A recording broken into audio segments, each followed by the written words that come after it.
Right. Okay, class, everybody sit down for. So, Robert, I think you're up first today. Oh, I lost the song.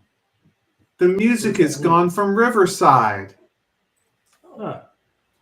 I'm very sorry to all of our fans. The MP3 that I had loaded onto Riverside just isn't there right now. Pretend that you're hearing haunting intro music. And as it fades out, we hear Sir Robert's DM voice come in. All right. This is The Dying of the Light, a series from the Starfall Collective. The Starfall Collective is a group using the D&D game system as a vehicle for creating rich and compelling stories in a fictional world together. You can find out more about the collective, as well as the stories we're telling, collective.com. We're back with a new episode. In the last episode, we ended with the party approaching the headwaters, the place none of them have seen. They approach with the 6 members of the party. Tal had peeled off and went to Oravan to try to set up the remainder of the city who were not going to be doing battle in the Oravan caves. It's known to him to be very safe. And then also they have with them 150 fighting the Black City. The dragon, a good-natured copper dragon. They have Arasanala, who is a good-natured, maybe not good-natured, but at least fun. And they have Zevek, who...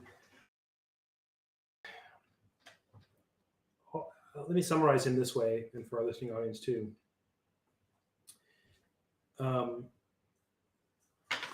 He is a man who lived in a hole. And that, Such a bad description.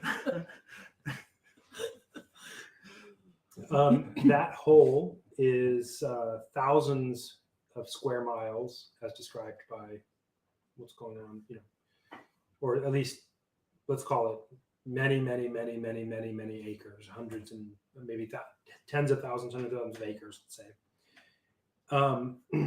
And the walls of that hole, the sides of that hole, were when Neno and Yoshka were having to scale with Talid. They estimated a 1,000-foot cliff. Of that. It took several days to scale and then camp cliffside, and it was quite an ordeal and quite a feat. Zevek is the from Neno and Yoshka's perspective, the ruler of that domain. They have called him things like that before. Each time he objected and demurred from that somewhat, arguing that he does not, in fact, rule. It is not his domain, but he does keep a very nice garden in the middle, in the marshes where all the water is. I'm going to get that as soon as just so y'all know when that beeps, I'm going to do that. So they have arrived now, and they have been marching. There are mixed feelings about Zevek and his place and relation. In large part, wherever he goes, magic does not seem to go. And some people really rely on magic and or love it. So there's tension between Zevek, who Yosh and Neno, and me, tell me if I'm reading this right, but especially Yoshka, but also strongly Neno. There seems to be an extra affinity from Yoshka towards Zevek. Maybe both. I couldn't quite tell from some of the ways you played it. Yeah, I might not love him as much as you do. But I a little bit leery of what looks to me to be naivety. And Yoshka has been his like most outspoken advocate. yeah, that's kind of so. All that said, all that said,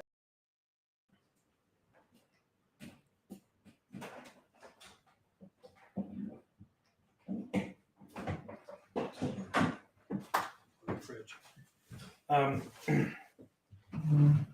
They have Zevek with them. Zevek so far seems to be a combination of talented, naive, and shrewd. I think is that a reasonable? See, that's his seeming. Okay. Anyway, so he lives in this hole. They have brought him out into their dark forest. He lives in a bright hole, and they've brought him up, up, up into the dark world. So, Yes. right. You all have marched. You have. I'm reminding our audience too. It's been a long time. You had a special that was something like. Let's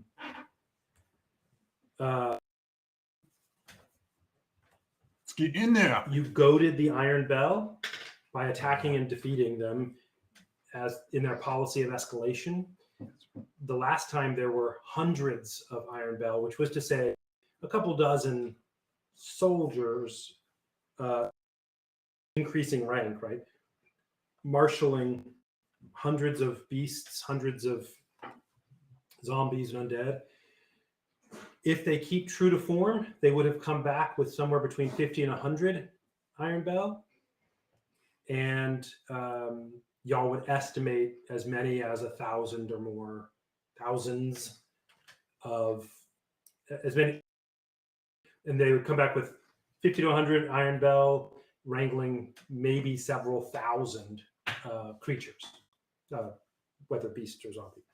So what you did is you planned it such that to the best of your ability, the Iron Bell leave their place, get about halfway to the city, while you make haste to get all the way to the headwaters to attack them while their fortress is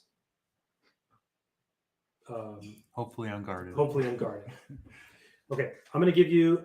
So you come at night. You have found a massive wall. It is super dark because it's night, and this is a black, place. At night there is no light. The canopies are blocking it. All that. You found a really, really massive wall, and had several plans for how to get over, how to try to do things. The dragon was reticent to take you over. He is not interested in any kind of solo. He's not interested in losing his life. He has to care for his wormling, his last offspring, and that is his high priority. But he thinks there's a chance that y'all could beat the Iron Bell, and for him, more pressingly, the Coven, which he has described to you as the fist that moves the Iron Bell, the glove of the Iron Bell. Right? Okay, so you found this wall exploring in one direction. Since you were going up the river, you found yourself, you found an entrance to the river, to the wall that the river flows to you now. Sorry, those of you who are just listening. Tough. So here's a sketch of what you're seeing at night. All right, just a little quickie. Let me describe this to you real fast.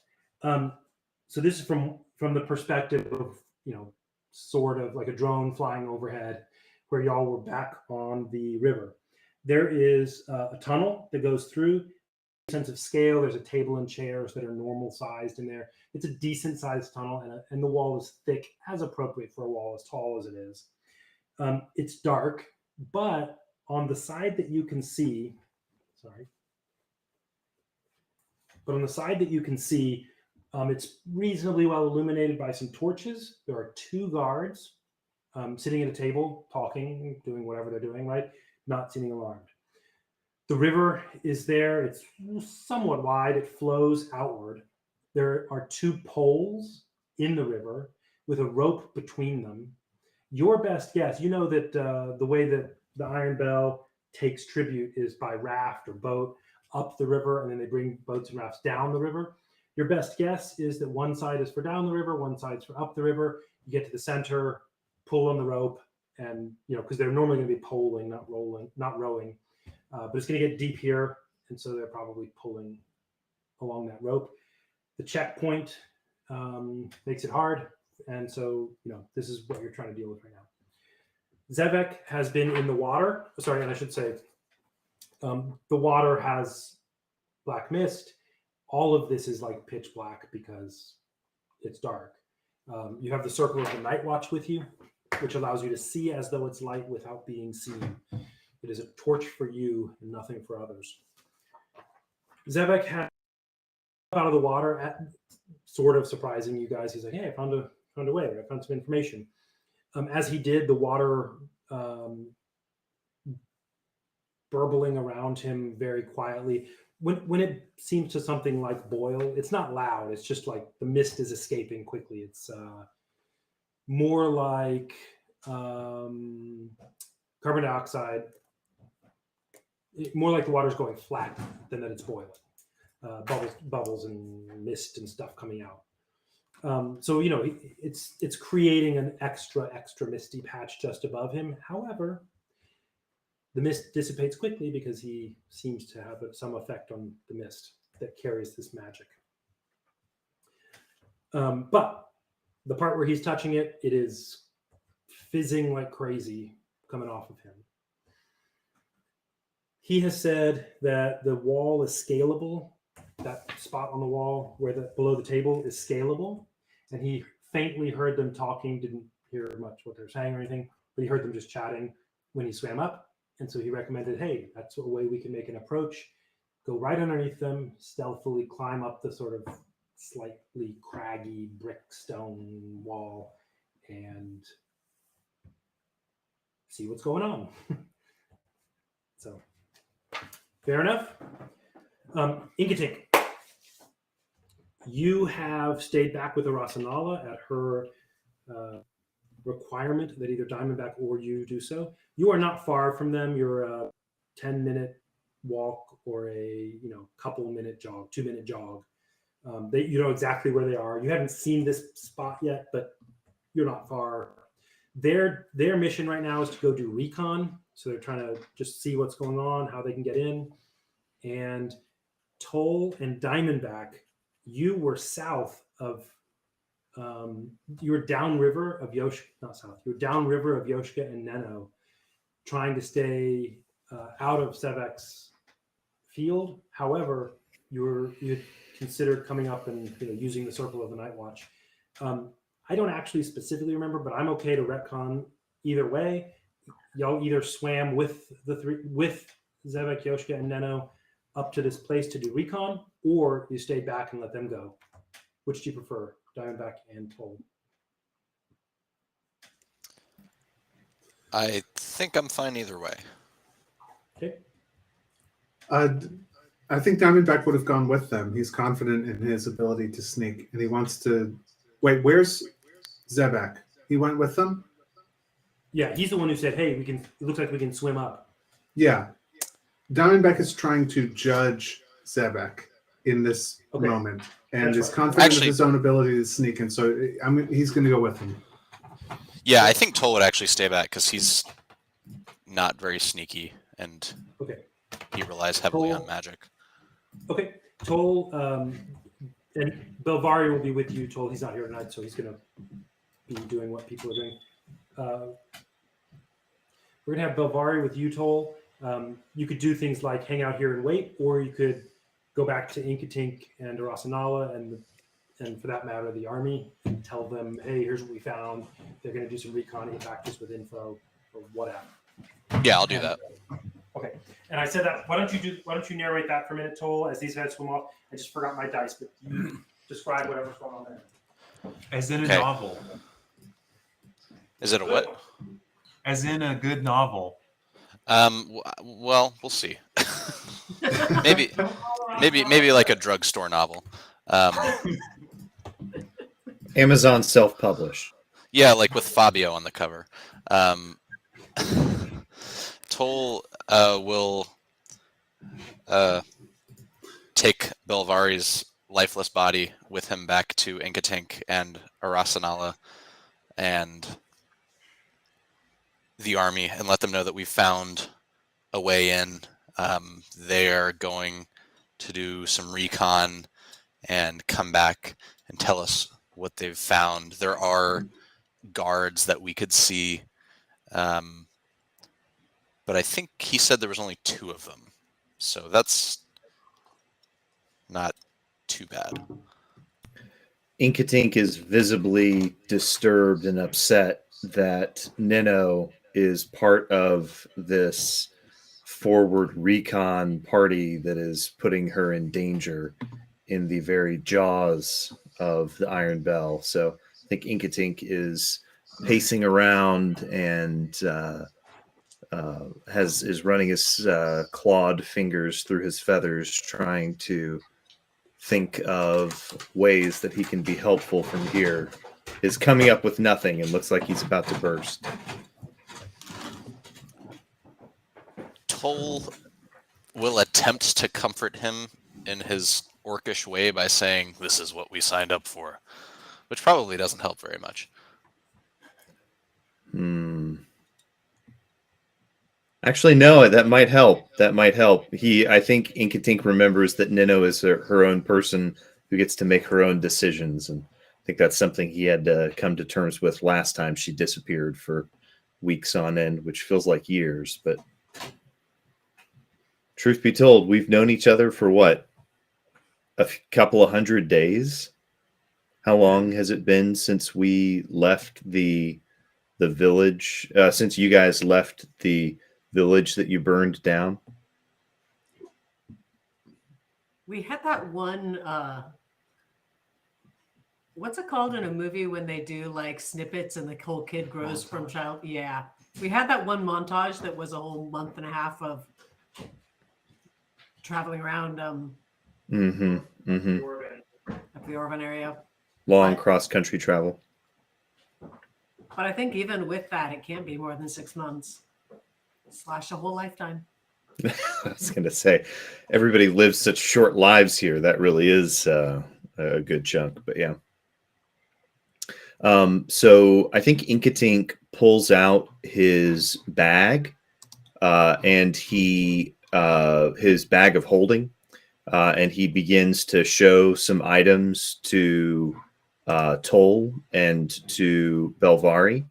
And one of the things that he shows to Toll specifically is some plate armor of etherealness. And he offers Toll the opportunity to decide whether he wants some armor that could be described as following. While you're wearing this armor, you can speak its command word as an action to gain the effect of the spell, which lasts for 10 minutes or until you remove the armor or use an action to speak the command word again. This property of the armor can't be used again until the next dawn. It's got armor class of 18, and you can become ethereal. So if that's something you're interested in, it is offered to you for the taking. Yeah, I think I do want that. Okay. And I want to remind, just since y'all are talking about that, just want to remind Yoshka and Neno that you made a point of letting everyone know that Neno has some nice pants and Yoshka has a handkerchief. Y'all were enthusiastic about that. Are these pants and a handkerchief with magical properties? Well, they used to be. Yeah, they are now too. They are now too. Yeah, you're right. Yeah. They were, and then they weren't, and now they are. Toll, I also have a ring of water walking for you so that you won't have to make swim checks at disadvantage wearing this armor trying to swim in up the river. So That you've would got be an unceremonious way to go. yeah. So you've got a ring of water walking and plate armor of etherealness. I can look those up on D&D Beyond and send them to you if you'd like. Oh no, I can add them. I appreciate it. Okay. Well, I can add them if they're not custom items, but No, they're not. You should be able to find them if you just search by that name. Ring of water walking and plate armor of etherealness. All right. Are we good? Believe so. do you have anything for Belvari? For Belvari, I can give him a potion of water breathing so that he can come in up the bottom of the river. He can grab a stone and just walk up the bottom of the river if he wants.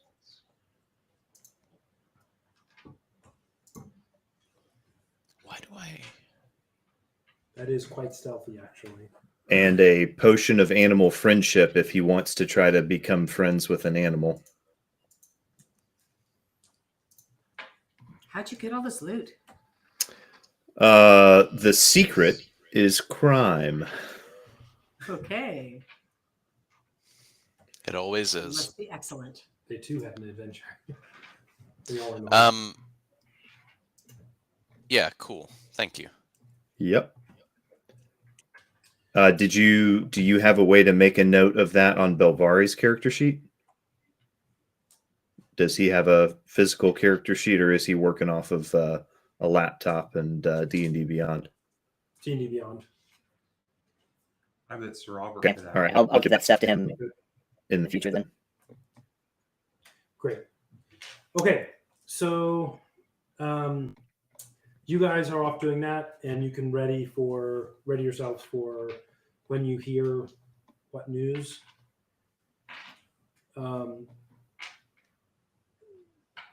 That there comes. So let's have Matt, Yoshka, and Aaronjoy. Please roll me a stealth check with advantage because you're in the dark, underwater, at a distance. I'll roll for Sevek. Am I given enough time to doff my scale armor and don my plate armor? Yeah. Okay. Inkatink helps. 22. Okay. 22 for Yoshka. I'll go in. You can borrow these if you want. One of them was a 7, so I'm hoping this one will be. But it's not. It's 3. It's a natural 1. It became 3. Diamondbacks is 13. Or a 5 became 7. Nano has a 7. Diamondback was what? 13. And Diamondback would like to something like ready in action for if he thinks that he's about to get noticed in some way. He has the shadow touched feat, which allows me to. Oh no! I already used invisibility. And I'm near Zevek. So, okay, never mind. Never mind. No invisibility here. Deal. Okay. Let's Yeesh. see. I am happy for you, by the way, to ready and act spells. The question is whether they would work. Yeah. Okay. Sounds good.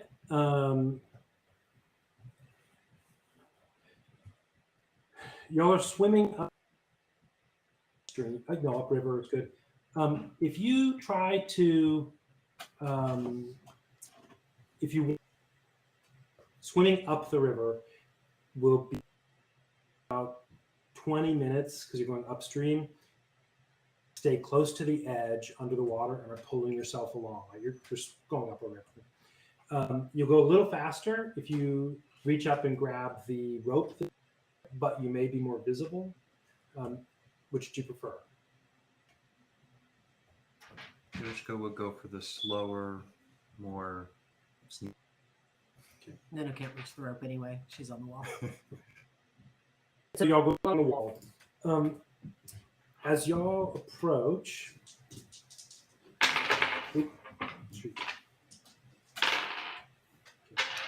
Um, there's no indication, especially that any of them notice you. You get to a point, Zevek taking the lead, and he, at some point, very quietly, y'all are feeling ahead because it's mostly dark, but he very quietly and has his head above water, and he seems to be, holding on to a little outcropping of the wall. The four of you, the three others of you, catch up to him in a second or two, and he quietly points up. You can hear the river flowing. It's kind of got a shushing sound, and you can hear words that are being spoken, but you're too far below to clearly make out what that is. You can climb the wall. There appears to be nothing on the other side, so there's not a similar alcove on the other side. But you can climb the wall, and if you do it slowly enough, you suspect you may be able to hear something when you get partway. However, then you would be halfway up a wall hanging on, listening, which you could sustain for a short period. You tell me. Should I read that? I mean, that's our only plan, right? Yeah. We don't have any alternatives. I mean, I guess we could go well and see what's on the other side and then float our way back down. Actually, let's just, Maybe Nano could like point ahead. yeah, like scooch farther along the wall to peek on the inside, see what's on the inside, just barely on the inside of the wall. Okay. Um, Yoshka would signal like me, I'll go up. You want to keep going? And see if she yeah. She's probably a little overconfident in her stealthiness, but with her ranger superpowers, so she would probably try it. Zevek thinks that he should go up. Cool. Good. Diamondback, what are you going to do?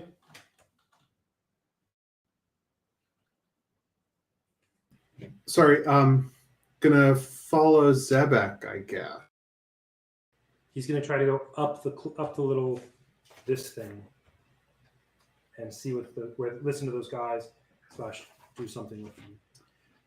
Yeah. Okay, so What can I see of them now? Can I see people now? no, let me make a circle here. Y'all are right now on the black dot at the base of that wall. Okay. And we're gonna climb up the wall. You're going to climb up the wall and maybe surprise them, get a sneak attack. Who knows exactly, but you're going to try to listen to what they're saying. Neno is going to go further in. She's just going to kind of go further in here and just see if she can peek into the darkness and see what's there. We're going Bonus, I'll upriver. be staying underwater except for my head. Yeah. We're going upriver, so that's nice. You can just like Drift back down. yeah. Is Neno taking Okay. the torch with her?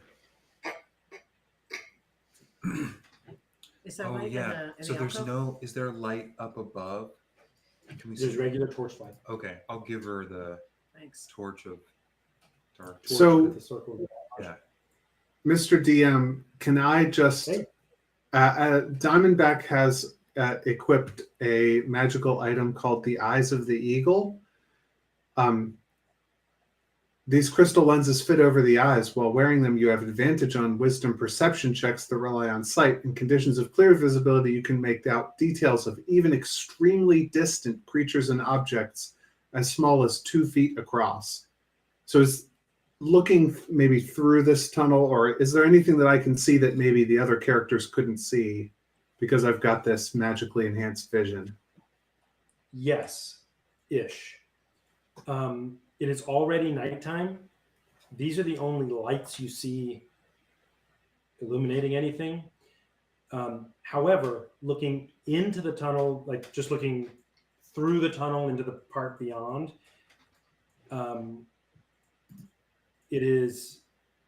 it seems darker than behind you, than the open air from which you came. They're both near black, they're both. You would have said you came from pitch blackness. The one ahead looks darker.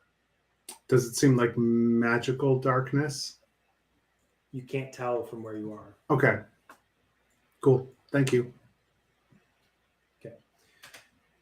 You three and Zevek, please roll me a. I'm going to say climbing this wall is cliff climbing. We'll call it athletics, not acrobatics.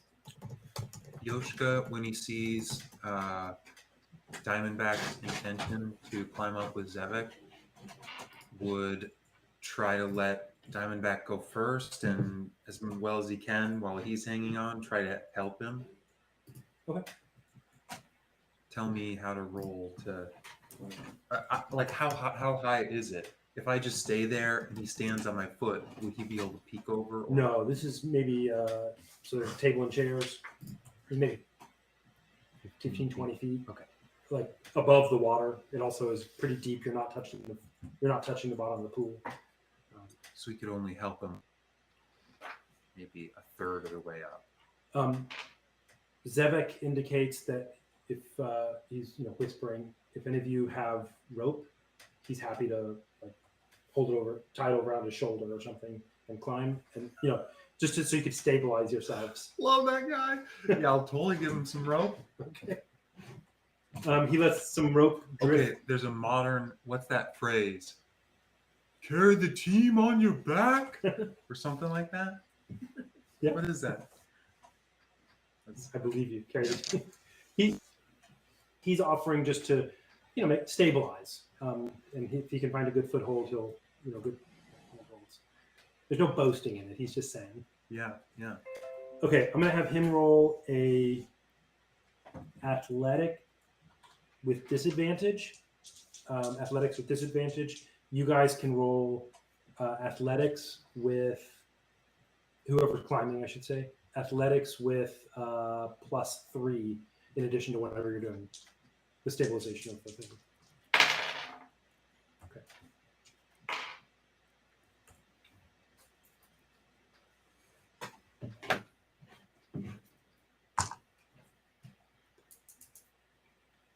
This is just a DC 10 for scaling this. Diamondback does not make a DC 10 athletics check. What did you roll? 5. Okay. Sorry, you rolled a 5 or you got a total of 5? I rolled a 5 and I have a total of 5. What's your athletics? Diamondback is a wizard. Modifier? It is 0. I have no It's not like strength. a 3, so you should at least have an 8. You have an 8, Wait, what? right? Because you got +3 from Zevek having the rope that he's letting you. Oh, thank you. Sorry. Yeah, then 8. Okay, which is pretty close. Do you want to let him climb first? Yeah. What did you roll? I didn't roll yet. I was thinking of how to, but he already said his thing. So. 16. Zevek gets to the top. Your 16 is 6 over. You're 3 times his under. Diamondback slips down the rope and lands pretty hard on you, Yoshka, sending you back with him, like on your shoulder, like whatever. But you managed not to make too big of a splash. It's you're just like part of the river sound. But Sorry. the river, Sorry. You're welcome to try to just climb up again. It's still a DC 10. You still have +3 in addition to whatever your other pluses are. And Zevek is just kind of arm barring himself, leg barring himself up the top, near the top, and waiting. Okay. I'll go up right behind Diamondback and do as much of the help action as I can. Yeah. Like it sounds like I was doing that, and my 16 absorbed some of his whatever. So I guess negate the 3 from Zevek's rope. Roll again. Diamondback roll with advantage for being helped. natural. Roll what? So Roll again the athletics check. With Okay. advantage. Oh. +3. Great. In that case, that's going to be a 20. Oh, wow. Natural or okay. Yoshka, Jared rolled a natural 20, so y'all are having no problems. As a matter of fact, you get so close to the top and you're able to find good, comfortable with those rolls, good, comfortable place to stand on one stone, have your hand on the other, and you're below the visible surface. You can hear there are two voices you hear, that probably the two guards you saw at the table, who are talking. This is what they're saying, and you'll be able to last here for maybe a minute before it's time to either go back down or up, as far as just getting exhausted from standing on this wall. Here's what you hear. You hear one voice say, yeah, I don't know about that. And they seem to be speaking in common, their iron bellish sort of things, sort of people.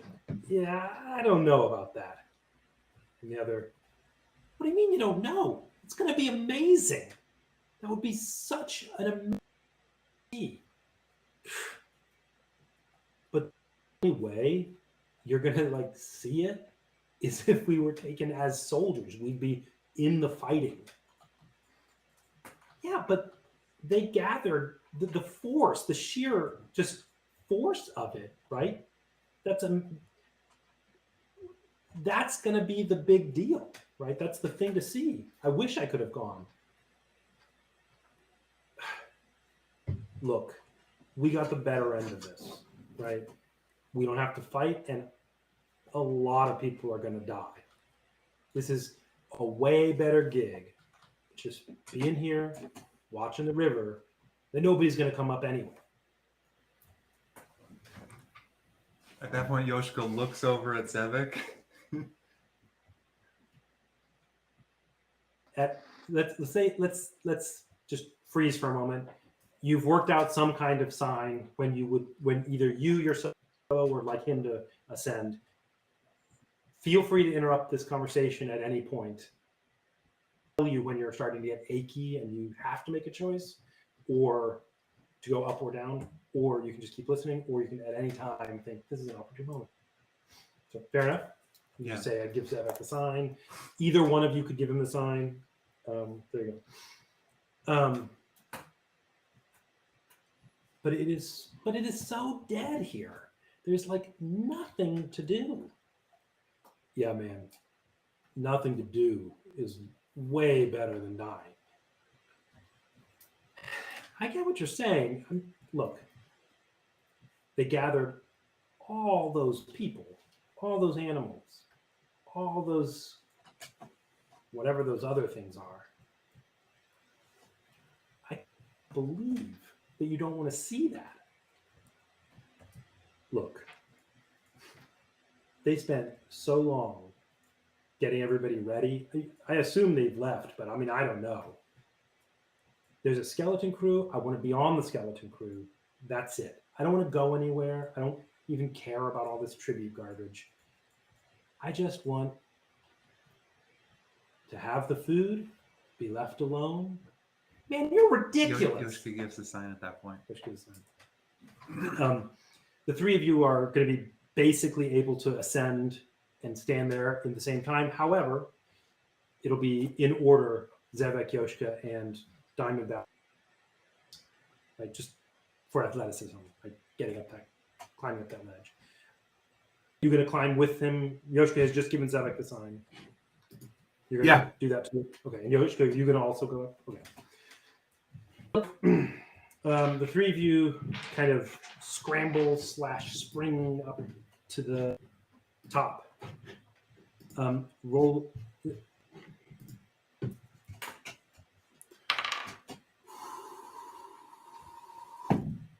Yoshiko got a 20. 9. Diamondback got a 9. All right. And sorry, I haven't brought up the Yosh. Nicotine. Toll. All right, there you go.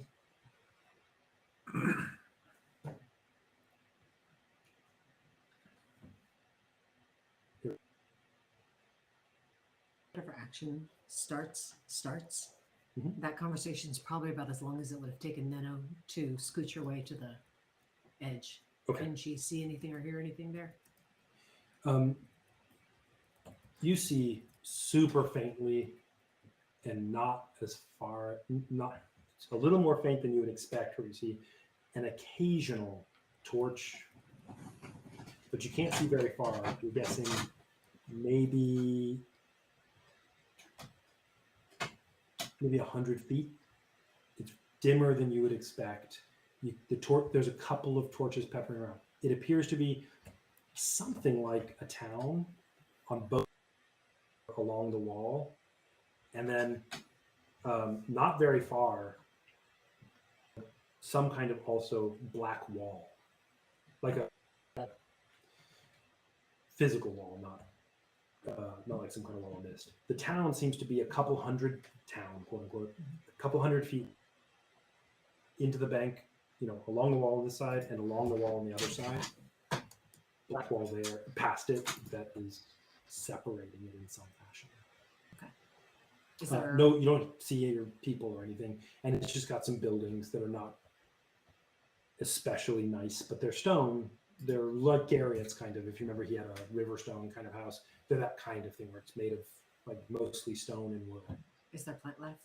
Like, are there trees in there or shrubs or anything? No, it is entirely paved, or like entirely urbanized or whatever. Okay. All right. Let's see here. And I've got to pull Belvari out of this, Inkatink out of this one, and Toll out of this. And I'll leave you in case you come back and scramble up or something, but we'll skip your turns if you have them. In case. Sure.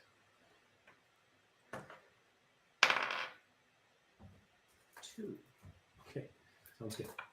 And then I'm going to go, let's see, here we go. Oh, does the river go through that second wall? You can't see that far. You're guessing so. Okay. It's still full river. That's maybe 75, 100 feet from you.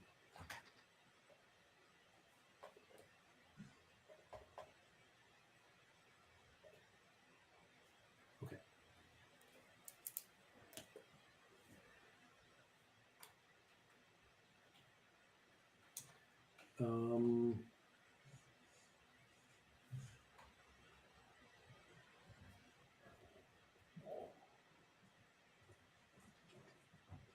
There we go.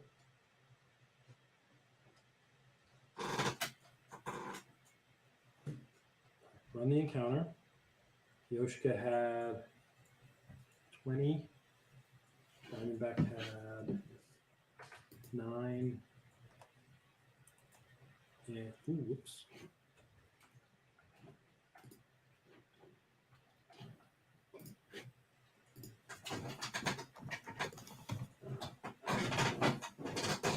All right. Let me roll die. Odds and evens. Odds are going to be that this first person is the guy who was like, I like having it easy. Evens means it's the guy who wished he could go. Odds. It's the guy who likes having it easy. Okay. You jump up, and the guy who's facing you, the one whose face is more towards you, is the one who's like wanting to take it easy. Whoa, what's this? And just sort of jumps to his feet, startled. Yoshika, you're next. Oh, sorry, no, Zevek is next. Okay. Zevek comes up and says, I forgot, I had in that order. Zevek comes up and says, hello, young man. How are you doing tonight? Yoshika, you're next. I'm gonna not come up as much as Zevek. Probably just stand near the ledge and wave and say hi in a friendly way. Sounds good. That's right, because Yoshika's he's a charming guy. He is a charming guy. He'll seem very friendly. The other guy jumps up, startled, and what does he have? And pulls out a scimitar. That's his turn. He's what the? Diamondback, your turn. Diamondback is going to go up to Zebek and stand behind him and to the side just a little bit. Okay. And he's going to ready the help action. So he's going to use his action this turn to create a reaction to be used at some point, to be used when Zebek tries to say something, either persuasion or intimidation or whatever Zebek is trying to say. Diamondback is going to attempt the help action for that. Okay, sounds good. Let me find my. Sorry, I lost my page there. So he doesn't do anything yet, but he's readying an action. The guard who was taking it easy, relaxed. On his turn, he shouts, "We need help! Get in here!" And then also pulls out his scimitar. He's 15-ish feet from you. So he's going to, whatever. A dash towards, not a dash, he runs, not a dash, towards, odds is, Diamondback, evens is, evens. He runs at Yoshka. Yoshka, he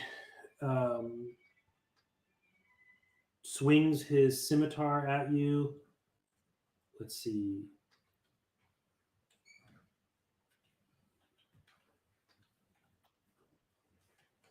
Does a 10 hit you? Armor class wise? No. Okay. He gets 3 attacks. Oh man, I rolled a 5 and a 3. Does an 8 hit you? No. Okay. And he gets 1 attack with a dagger you didn't see previously in his hand. Was a 22 hit you? Yeah. As he's doing, hey, oh, we're not here to fight. Oh, and he gets me with The dagger. the dagger. He does 6 damage. Okay. Hey man. Yoshka, it is your turn.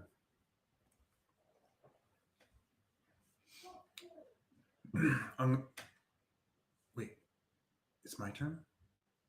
Is it the beginning of the next? Oh no, yeah, I'm sorry. It is so the first one he got the first roll. You got a 20. He got a first roll because he just popped up first. Gotcha. Now we're going in initiative order. Okay, so it's the beginning of the next turn. Yeah. Okay. Well, Yoshka will attempt to, I guess, action-wise, he'll do I guess he's going to try to persuade him. Like, hey, hold on a second. We're just here to talk. Roll a persuasion check. I'm going to do a charisma resistance on it. Okay. And this is going to be the will be making him less, or not, but trying to make him less certain that he wants to attack you. Okay. Go.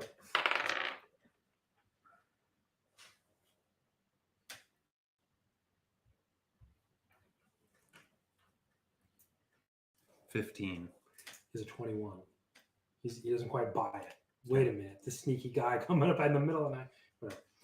Okay, that's your turn. The persuasion. I It's like an guess action. as He's going to do a bonus action or something if you want. Yeah. If you can. Don't forget you have your handkerchief.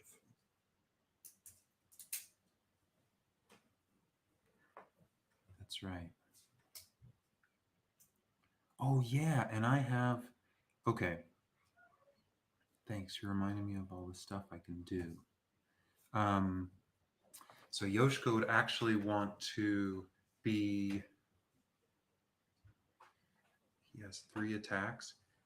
He's not going to take out a weapon. He will take out the handkerchief, and it kind of just starts wafting it in the air, It's completely dry. and is alongside Zevik. Okay, and Diamondback, you see Yoshka pull out a pristine linen handkerchief that you can see now because it's lit up here, and he starts doing a thing. He starts twirling it in the air like a decorative dancing sort of thing. Okay. Great. Hey, I learned it in another land. You haven't seen this dance before. So far, this encounter has 2 strikes.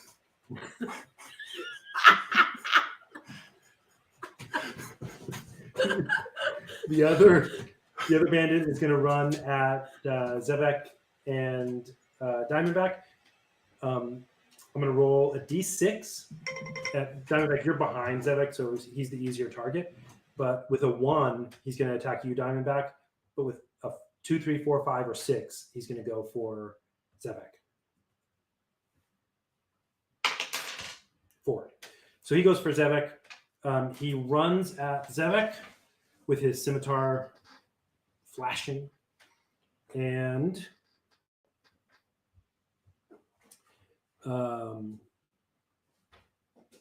yeah, he's gonna do the same thing he did. He says, what are you doing here? And runs at you, and is generally making a loud ruckus, shouting as though for the people who they seem to be calling for. He's going to roll a attacks and a dagger attack. That's what these guys can do. He's got a 11 and a 24 for the scimitars. He's got a 8 for the dagger. Oh, actually, okay. They all miss. Zevek very handily avoids getting hit by any of those attacks. And I'm just going to see real quickly if he has that makes sense here. Okay.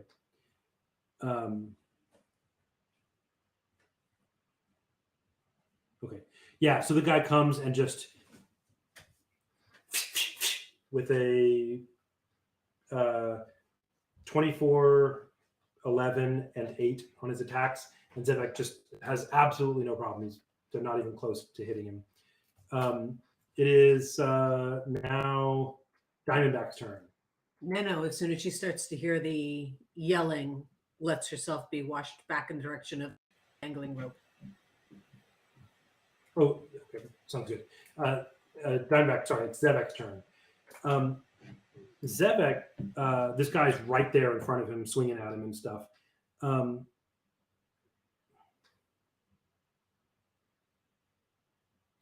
Sorry, I need to read what this is.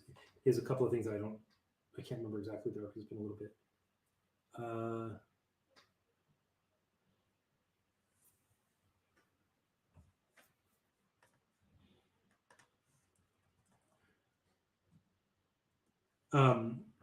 He is not fond of being attacked, as y'all might have guessed for people. He doesn't seem to carry a weapon, Diamondback, as far as you can tell. What he actually does is he just makes a straight. He just does a straight hit, open-handed, sort of not a fist punch, just an open-handed sort of cupping hit to the side of the guy's head, just to his jaw. He's just doing a little blow there. He rolls for. Does he get advantage because Diamondback is helping him? I did not explicitly say that Diamondback was going to attack at all, so the answer should be That's no. true. don't think there's any help you can do on this. I'm going to say no in this case. So he rolls that out, does that hit. The guard, he does land the blow.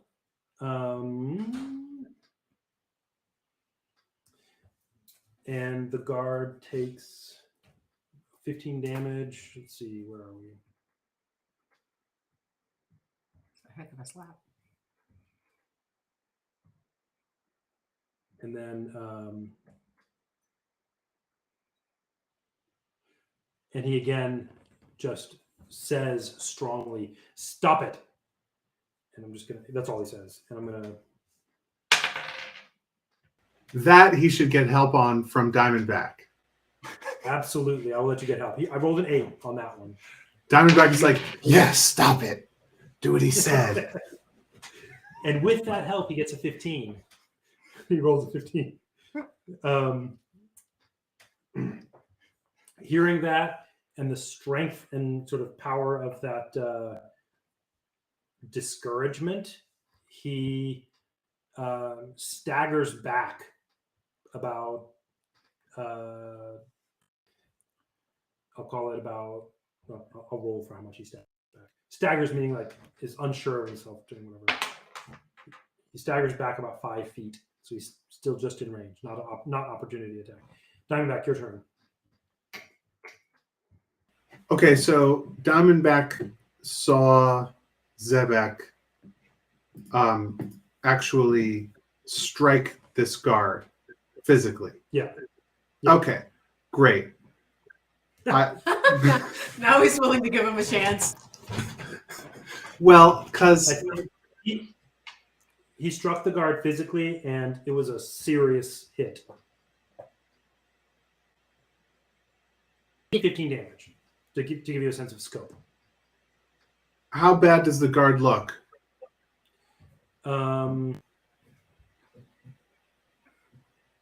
He's okay, but much of that, like, you know, Okay. even a handful more of those would be not fun. Okay. In that case, hold on. One of my cantrips does extra damage if he's already hurt. Yeah. So in that case, he's going to get a tasty Toll the Dead. He should make a Wisdom saving throw against 14. Great. You reach. Is this a component, or are you casting it? This is a cantrip that I know. It doesn't take any components. It's because I have my spell focus in my snake staff from Arasanala. Yeah, sounds good. So you make the movements of it, the somatic, say what you say, you know, rise from it, whatever, and it's quite dramatic. And nothing happens? Nothing happens. All right. It is. He's not discouraged from attacking you, Yoshka. He's going to roll again, right? Mm-hmm. Dang it, a 2 and a 9. Not dang it. He's not rolling very well. Does a 7 hit you? No. Does a 14 hit you? Yes. To do with my white, dry, delicately fluttering handkerchief. Okay. I have this interception Okay. where I can use a reaction to reduce it by 1d10 plus 3. Okay. You have a D10? I don't remember how the stuff of the handkerchief. I'll tell you. Okay. There's your D10, or you have one, whichever. 12. So you reduce it by 12. It does a total of 8 damage. Okay. When you attack, that damage, if you were to attack with a melee weapon, or in a, so hand to hand, use a hand weapon, not archery. You can the handkerchief will add that damage to your hit, up to 20. I guess I should mark You can that. you can keep storing it and go up to 20. Okay. So he basically, his scimitar is about to land, and your handkerchief wraps around the blade and deflects the blade, and kind of it twirls away dully as though some of its energy was lost. He also is going to make a dagger attack on you. Or does a 20. Yeah. And it's going to get double damage, and you can still use your handkerchief. Okay, what? So tell me how the handkerchief works. I was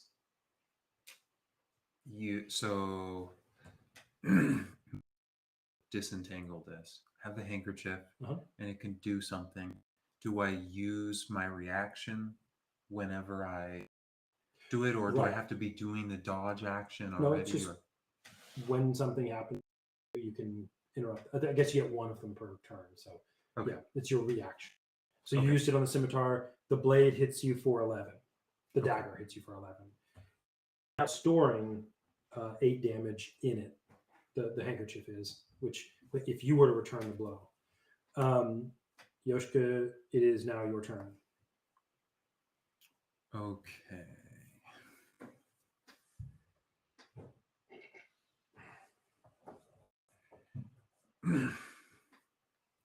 Yoshka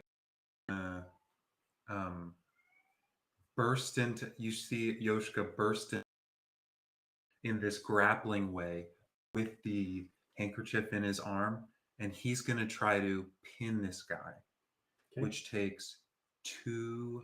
So first I have to grapple him successfully, and I'll just do that, and then I also have this action surge thing where I can do a second. Okay. Yeah. Does he have to roll something? I just do a normal attack. Tell me if this is right, Matt. For grappling, I do a normal. Matt doesn't know. Yeah. It might be a contested strength check.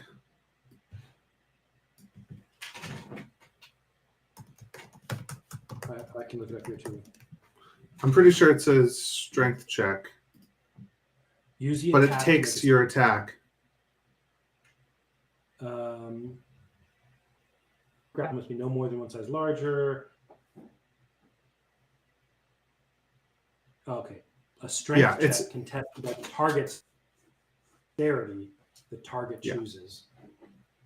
You succeed automatically if you're incapacitated. If you succeed, they are in the grappled condition. And grapple only stops them from moving. They can still punch you and stuff. Yeah, but so I'm gonna do a action to do 2 actions, grapple him, and then I also have this special thing called grappling pin. Let's do it. So I rolled a natural 20 for my first one. He did not pass that. Okay, So you've grappled him now. I've grappled him, and then I'm gonna let me do the administration on this too.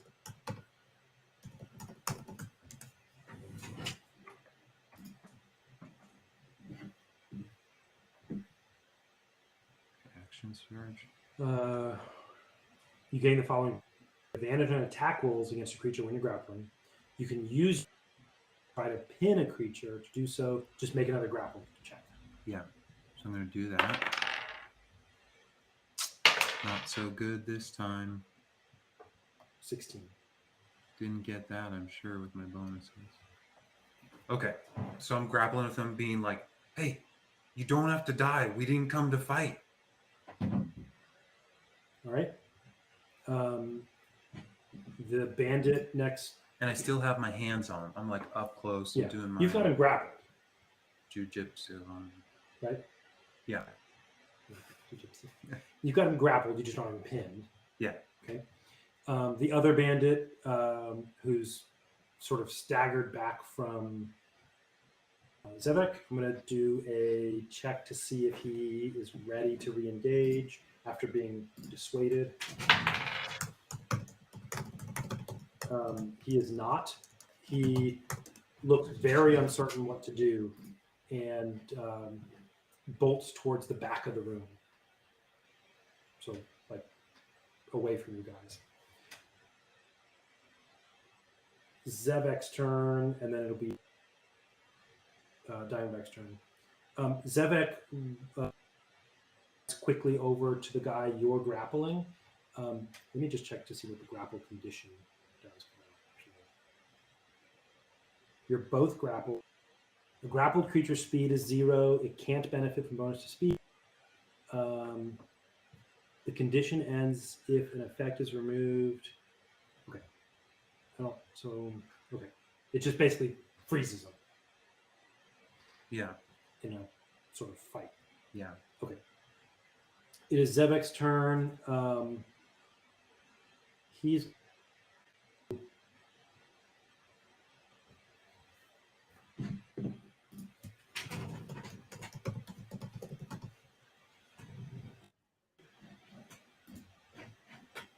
okay. He sees you. He does not like that you're in peril. He comes to help you. Don't let him get away! Yoshiko calls out if he sees him approaching me.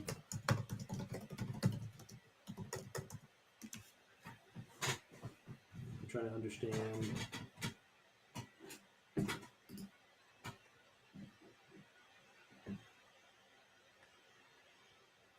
Okay. He's going to come. He also can do a grappling pin, and so he's going to try. He's just going to come up and the guy's already grappled. Mm-hmm. He's going to do it with you, just like see if he can pin him. WWF tag team! He rolls 5. The other guy rolls. What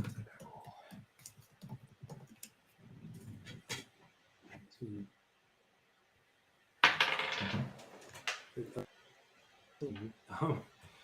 He successfully grapples him and pins him. I'm sorry. He does. You've got him grappled. Zevek comes over and it's close, but he essentially grabs him by the front of the neck and one wrist, pushes them hard onto the on his other wrist. So Zevek is now not able to do anything with his hands and foot. He's kneeling on the guy. Is completely pinned. Diamondback, your turn.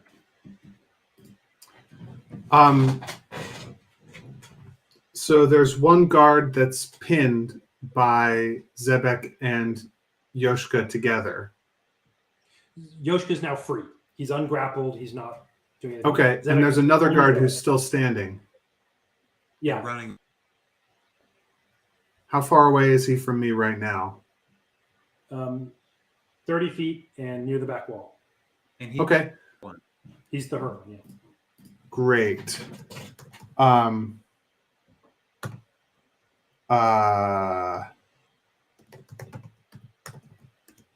going to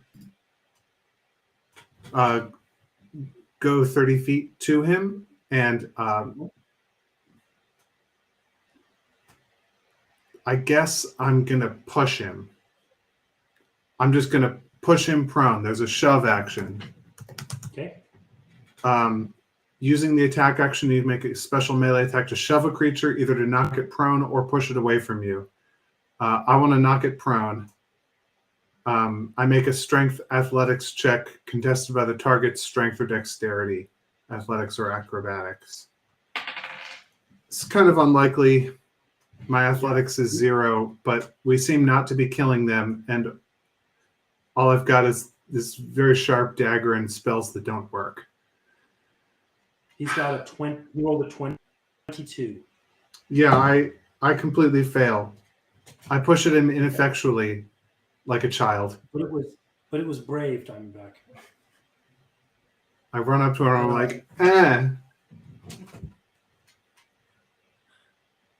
Okay.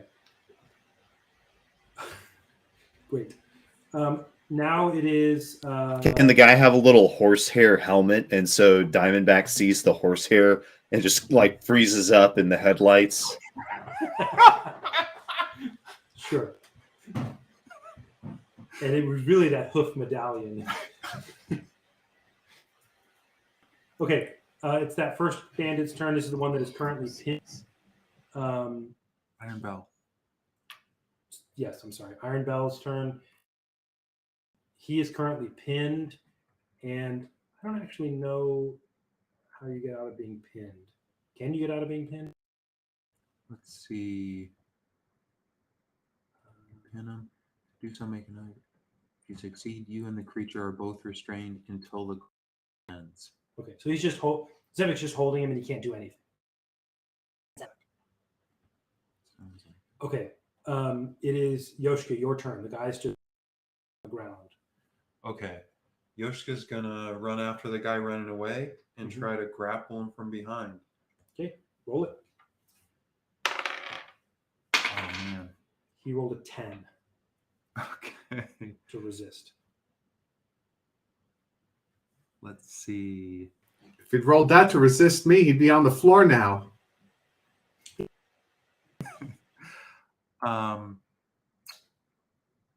Yoshika is gonna use his inspiration.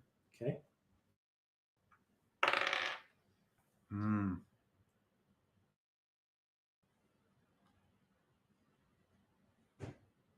That's also a 10. So What does that mean? I forgot. Tie goes to the Advantage? initiator. I don't know. So you do manage to grapple him. You freeze him in place. Okay. He's still capable. He's still able to do stuff. That was your turn, Yoshika. It is now the guy who's standing there right with you.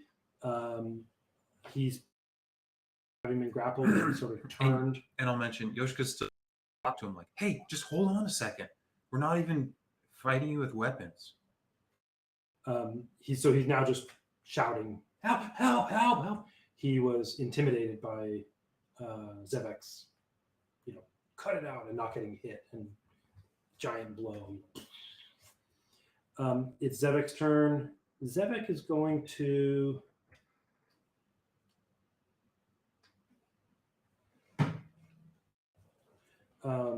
Sorry, will you look up the restrained condition just so I can understand what that is? Zevek is going to.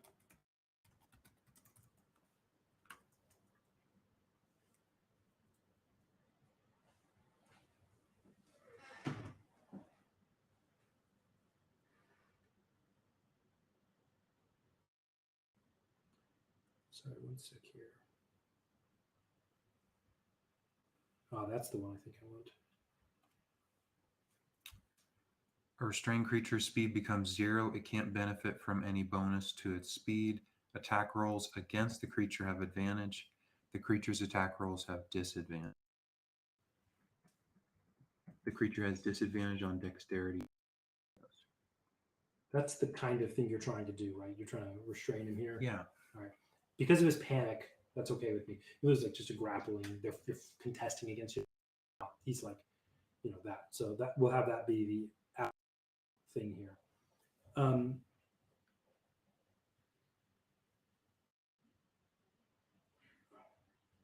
I'm looking for. Okay, great. Zevek lifts his hand off of the neck of the guy that he's on top of.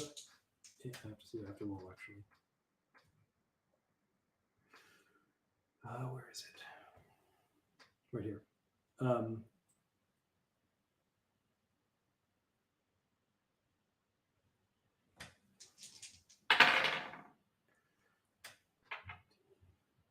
Both of those hit.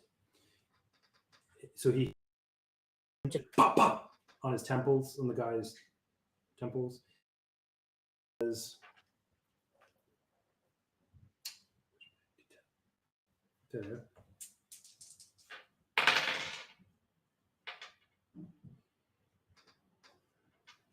The guy falls quickly unconscious.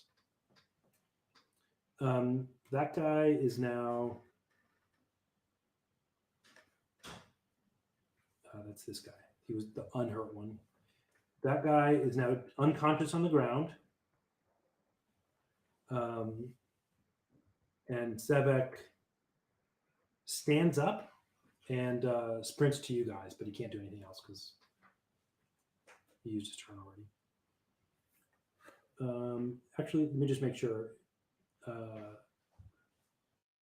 he has a bonus action or something.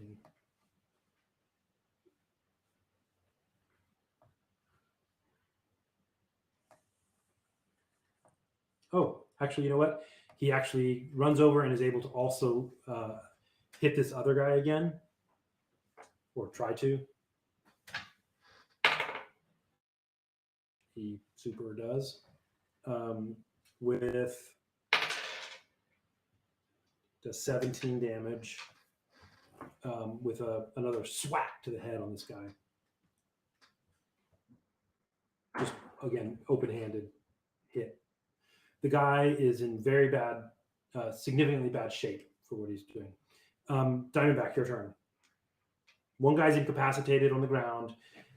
Zevek, Yoshka, and no, you're going to come up at this point. Zevek, Yoshka, and Diamondback are with the other guy who's restrained, and Zevek has just hit him hard. Well, if Zebek hit him, then I'll hit him too. I pull out my long, wickedly curved, razor sharp, snake, viper tooth knife, and I attack this person. Okay. Does a 24 hit? 24 does hit.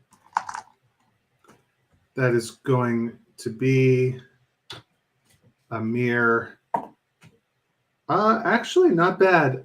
7 points of damage. That's the most damage I can do with the dagger. Wow. Good job. Okay, Menno, you scramble up. You see them. They're about 45 feet away from you in the back, struggling. There's a guy not moving at your feet. Takes me a couple rolls over myself on, and then I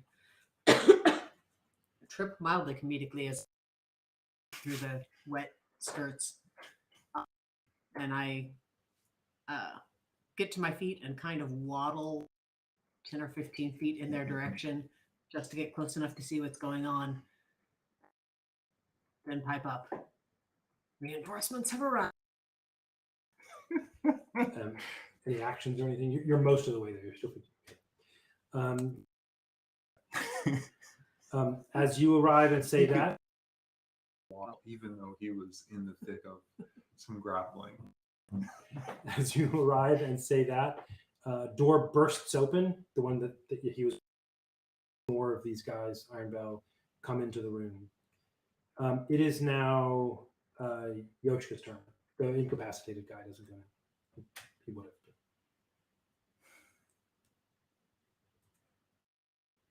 There are now 5 guys. The one you've got who's hurt are coming in.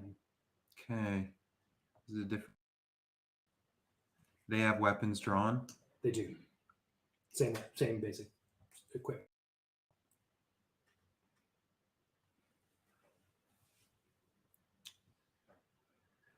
Yoshka make all that we're not going to be able to talk this one out. And so he pulls out his what's his weapon? Man, it's been a while, sorry.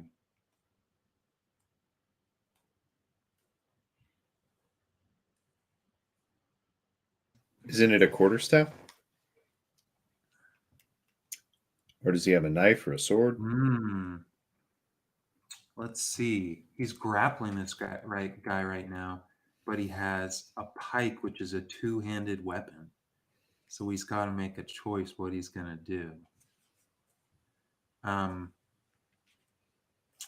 I suppose he will let go of the guy and give him a hit and skewer at him with his pike. Kind of, I mean, it's a long 10-foot weapon, so that might put some distance between him and the guy. Oh, and he rolls pretty good. Let's see. 27. That does hit. Does it like shish kebab the people who are coming through the door at that perfect How many dark? guys?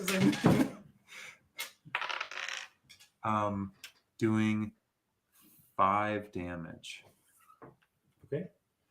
And if I have enough room, I will use my.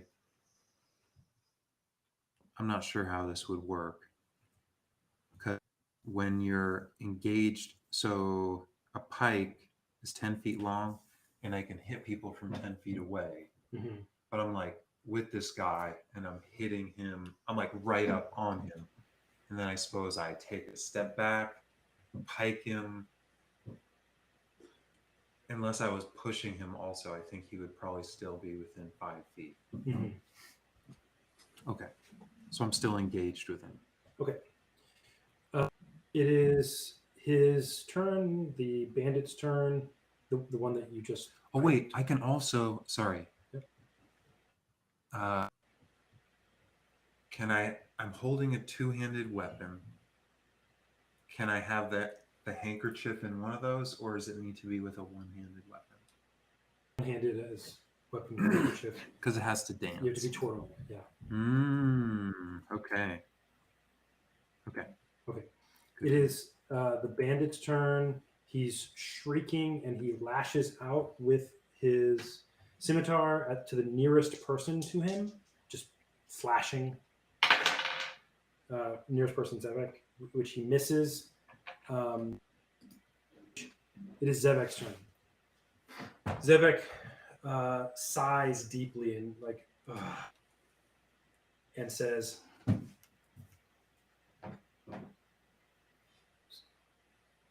"People." That he just sort of grumbles at himself. These people. He strikes out of the 4 people who came into the room. The first one who came into the room, he strikes out at him.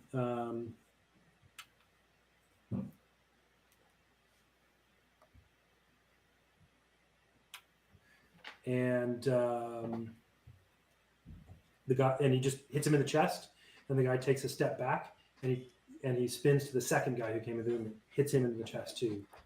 That's his turn.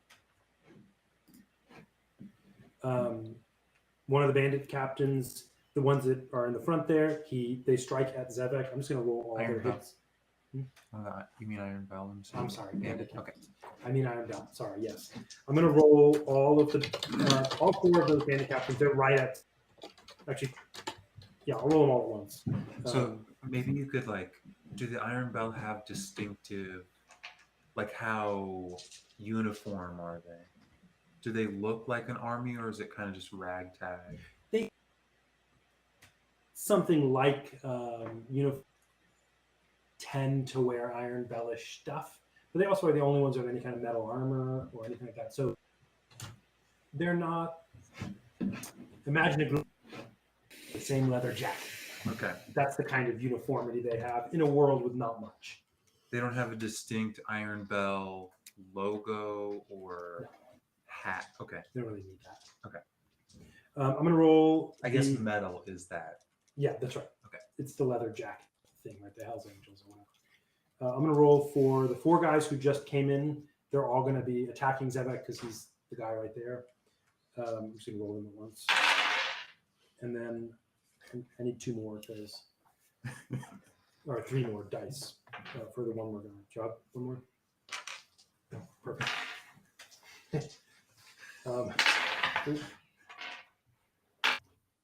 Those. 2, 3. Actually, we're doing this. If they roll a natural 20, it's an automatic hit. Okay, so great. He had they each can get double attack. That one's not a D20. They each can do it. That wasn't a D20. They each can do a double attack with scimitar and a single attack with a dagger. So that's 8 scimitar swings and 4 dagger swings. Them land. Zevek is very handily able to avoid being hit by them. Oh, so there's 4 of them all attacking him, probably kind of surrounding him, and he's like ducking and parrying. He declines to be hit in this case. They could have, but they didn't. And then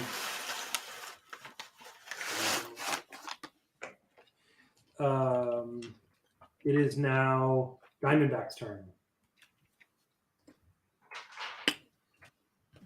There's the 4 that are engaged with Zevek, the one who's kind of panicky. So I want to, without using an action. So tell me if I have to stop doing this kind of thing and actually do something.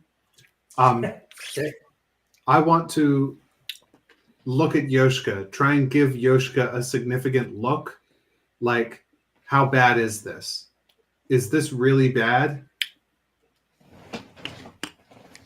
Okay. That's a good I was option. raised at Yoshka. Yep. Yoshka, Can Yoshka signal back to me, like, is this super bad? Are we in real trouble? Or is this like, he can handle this? Yeah, you can signal back your impression of this. I'll give him a thumbs up. Okay. Okay. Yoshka gives you a thumbs up. Is there a guy right near me, a bad guy? The wounded guy. He's wounded. Okay. He's badly wounded. In that case, you know what? He's going to get another dagger. I'm going for the soft underbelly with this if I can get my curved blade in there. What was it? It's plus 6 to hit for this. Ow, 18 plus 6, same thing I rolled last time. 24 to hit. You do hit. And he takes 6 damage. Good. He's significantly hurt. In very bad shape now. It is Neno's turn. Neno, you are 15 feet away. First thing she does is blow dart at any of the ones that are healthily attacking Zevik. Roll it. And I'll choose which one. First guy. Nat 20. Ooh. And Right then I've in got the a plus eye. 3 on blowgun. Nice. But you do hit. Yep. And you okay. double the dice. Double the dice. What dice am I rolling? Whatever the damage is for your blowgun. Damage is a 6. So would you try to aim for his eye or try to pierce his ear or nose? Where's my 6? Oh. I don't know. There's a massive fighter, so I'm aiming at not Zedek.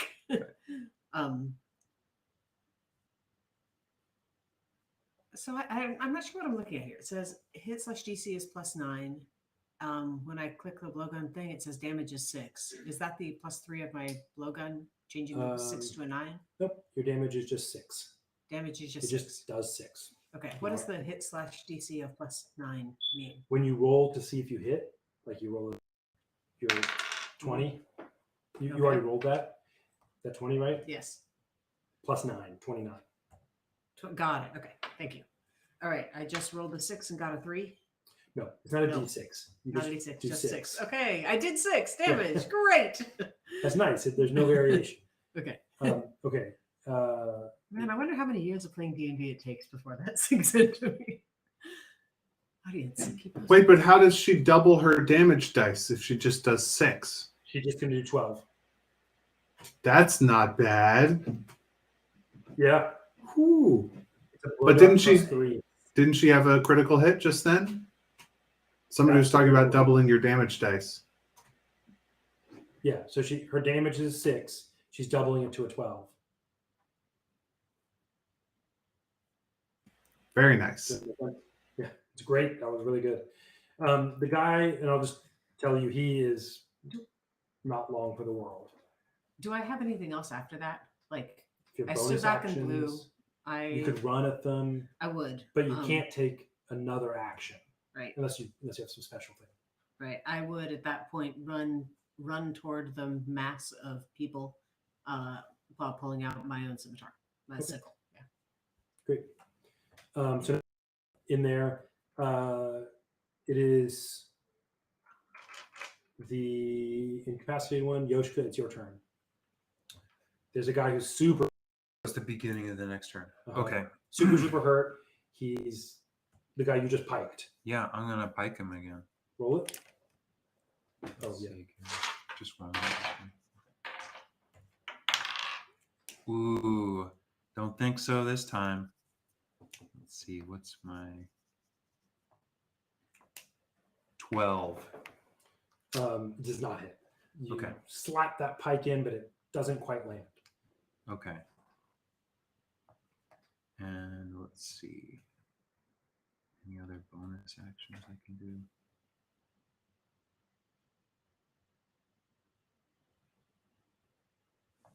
Nope. Okay. Okay. You're done? Yeah. All right. Zevek holds up just takes a breath. And he's got his hand up because he hit those two guys in the chest. He just holds up one finger and takes a breath and goes, no. Just sort of like to them or something. And they get to roll. They have to do a con saving throw. Where is this? Con saving throw. So that's it.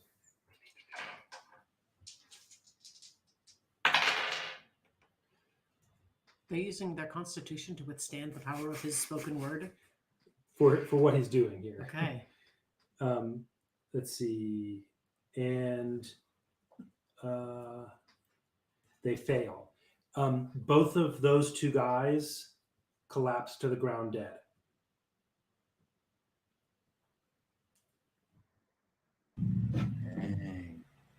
Diamondback would like to do an Arcana check to figure out whether was power word kill, something which he has seen Arasanala use, and which looks very much like this. Because it's a quick sort of thing, I'll let you do it as a bonus action on your turn. Okay, Fair enough? sure. Or you can do it, let's do it in the story now, but then you don't get a bonus action if you try that. Okay, yeah. Roll an Arcana check. Okay, I'm good at Arcana. And you've seen this since you've I'm not seen that this good at work. Arcana. So I'm going to give you a DC of 13. You've seen that spell you're trying to compare it to. Okay, +3. No, I don't know. I got a 4. Yeah, you're not sure. Okay, it is still Zevek's turn. I was just letting that kind of interrupted. It is still Zevek's turn. He is going to turn to one of the other ones.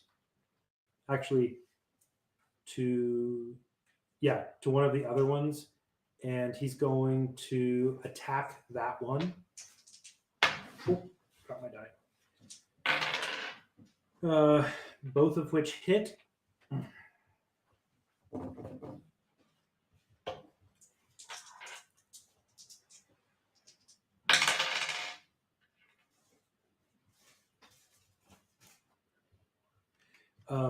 That guy staggers backwards, and you have the distinct impression that if Zevek were to do that again, this guy would be dead. If he were to do what he just did, he hurt this guy badly enough that one more of those would kill him. Like it's the same, he's really hurt. There's one more guy. He is not in a panic, but he's not thrilled with Zevek. He's going to swing his scimitar and dagger at him again. No criticals. They all three miss. And then I'm just going to check real quickly.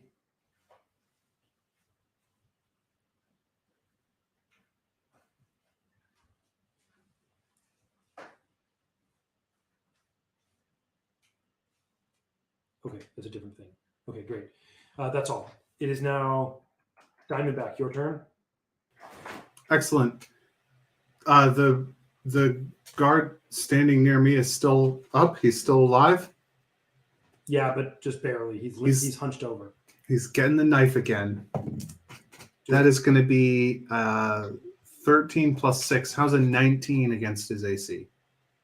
Lethal, probably, depending what you roll.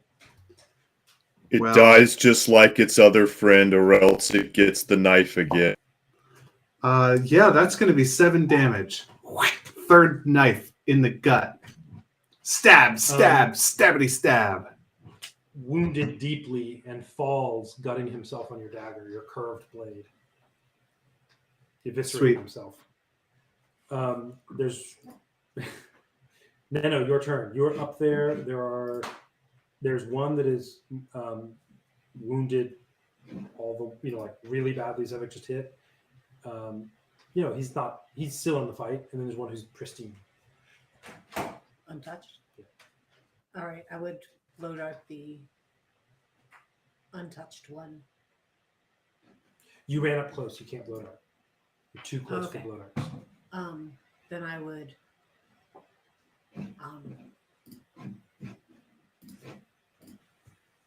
jump toward his knees with the backside of my sickle while yelling, "Down, down, get down!" Trying to buckle his knees. Okay, and you're gonna try to attack him with your. Yeah, but not to cut, to like bludgeon his knees into making him fall. Roll your attack with that. Like what Matt did to try to trip him. Matt used a push action to make him fall down. Are you trying to do damage or make him fall down? I'm doing the equivalent of a bat to the back of the knees, but I don't have a bat. I have a sickle. My goal is to get him out of the place where he can fight against Zevik. Okay. Then But you're going to do a keeping shove him type alive. of thing. Let's treat it as a shove action. Okay. The color of it will be you're using your sickle like that. Sorry, do you know how to do the shove thing? Okay. Me neither. Let me check. It's a contest. It's her athletics versus it's a contested check versus his athletics or acrobatics. Roll athletics. Okay. Well, I rolled a 2, and my athletics is a -2. Oh, you do not manage to do it. That's what happens. You do hit him with full force. Okay.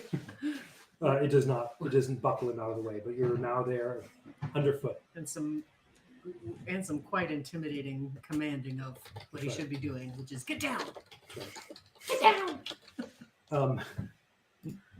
Yoshiki, your turn. Okay, so the guy I was fighting just fell down, and so I turned to Zevik, and he has 3 guys on him. Two. Two There's guys. only 2 guys left. One's at half capacity, one's at full capacity. How far am I from the closest one? That's 6 feet. Let's say. 6 feet. You can take a step and get in there. Okay, ideally, with my pike, I can hit people from 10 feet away, Mhm. and that's what I would like to do. I would Do like it. to position Take a myself step to back the- and shove it. Okay, The wounded one or the not wounded one? just the one that's closer to me. The wounded one. Okay.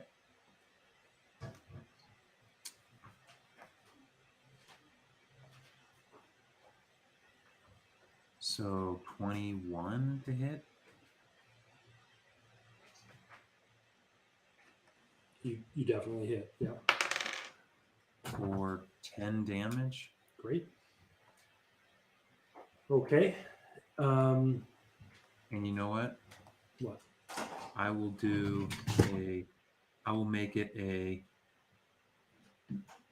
trip.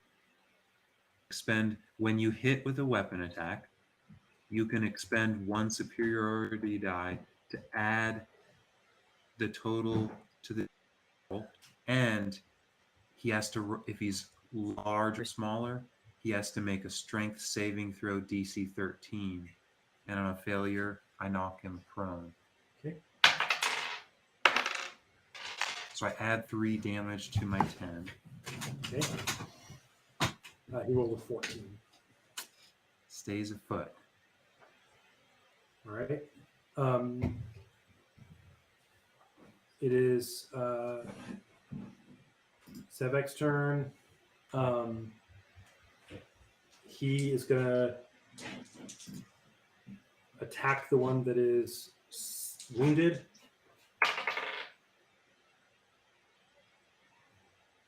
And he does.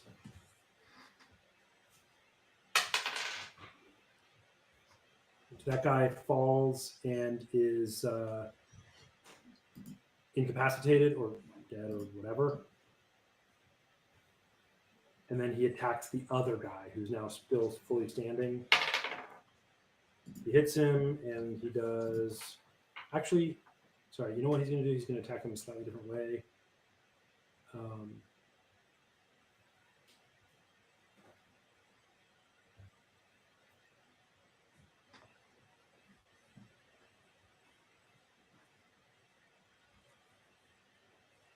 Oh, okay. So never mind. I misread that. Yeah. So he actually is going to attack now, and he's going to do.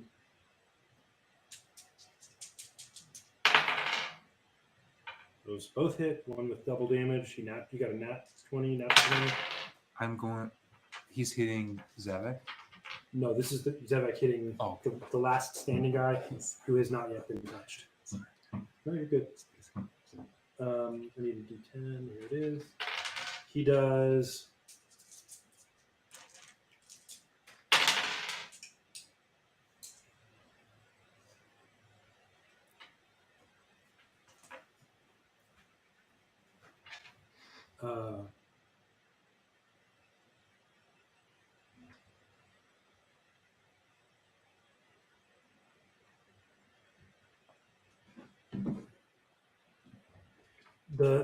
The bandit captain who has not been touched is now The Iron Bell. dang it, sorry, the Iron Bell captain who has not been touched, thank you, now is now at death's door and barely able to stand. It is Diamondback's turn. Awesome. This one's far away from me, right? Not super far, like, you could walk there. But not within direct striking distance. Yeah, you're outside of the 5-foot range. Cool. So I get out my trusty sling, fit a stone in there, whip, fling a stone at this fellow. All right, what you got? That's going to be 17 plus 6 for a 23 to hit. It hits. Yoshika's going to use his reaction to call out non-lethal.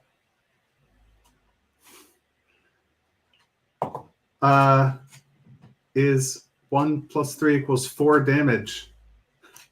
Not lethal. He actually had 5.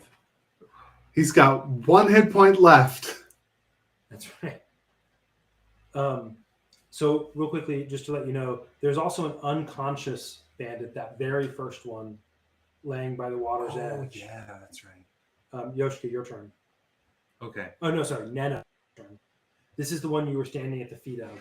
He is now has 1 hit point and is just not meaningfully standing. He's something else. Okay. Nena would tackle him and put her scimitar over his neck. It's easier for Nano to hit with the blow dart gun if he's not right up with you. Isn't he, though? Aren't I? Oh, in she's that the one. She's right. She's on already it. engaged. Yeah. Okay. Also, there's another living one who's unconscious. Yeah. In case you care. I'm okay not dealing a death blow. Great. Yeah. You can also, just for whatever it's worth, you can also attack and say this is a non-lethal attack. So when they go, if they get killed, if they get hurt that badly, they're just unconscious. You just dealt them a non-lethal finishing blow, finishing the combat.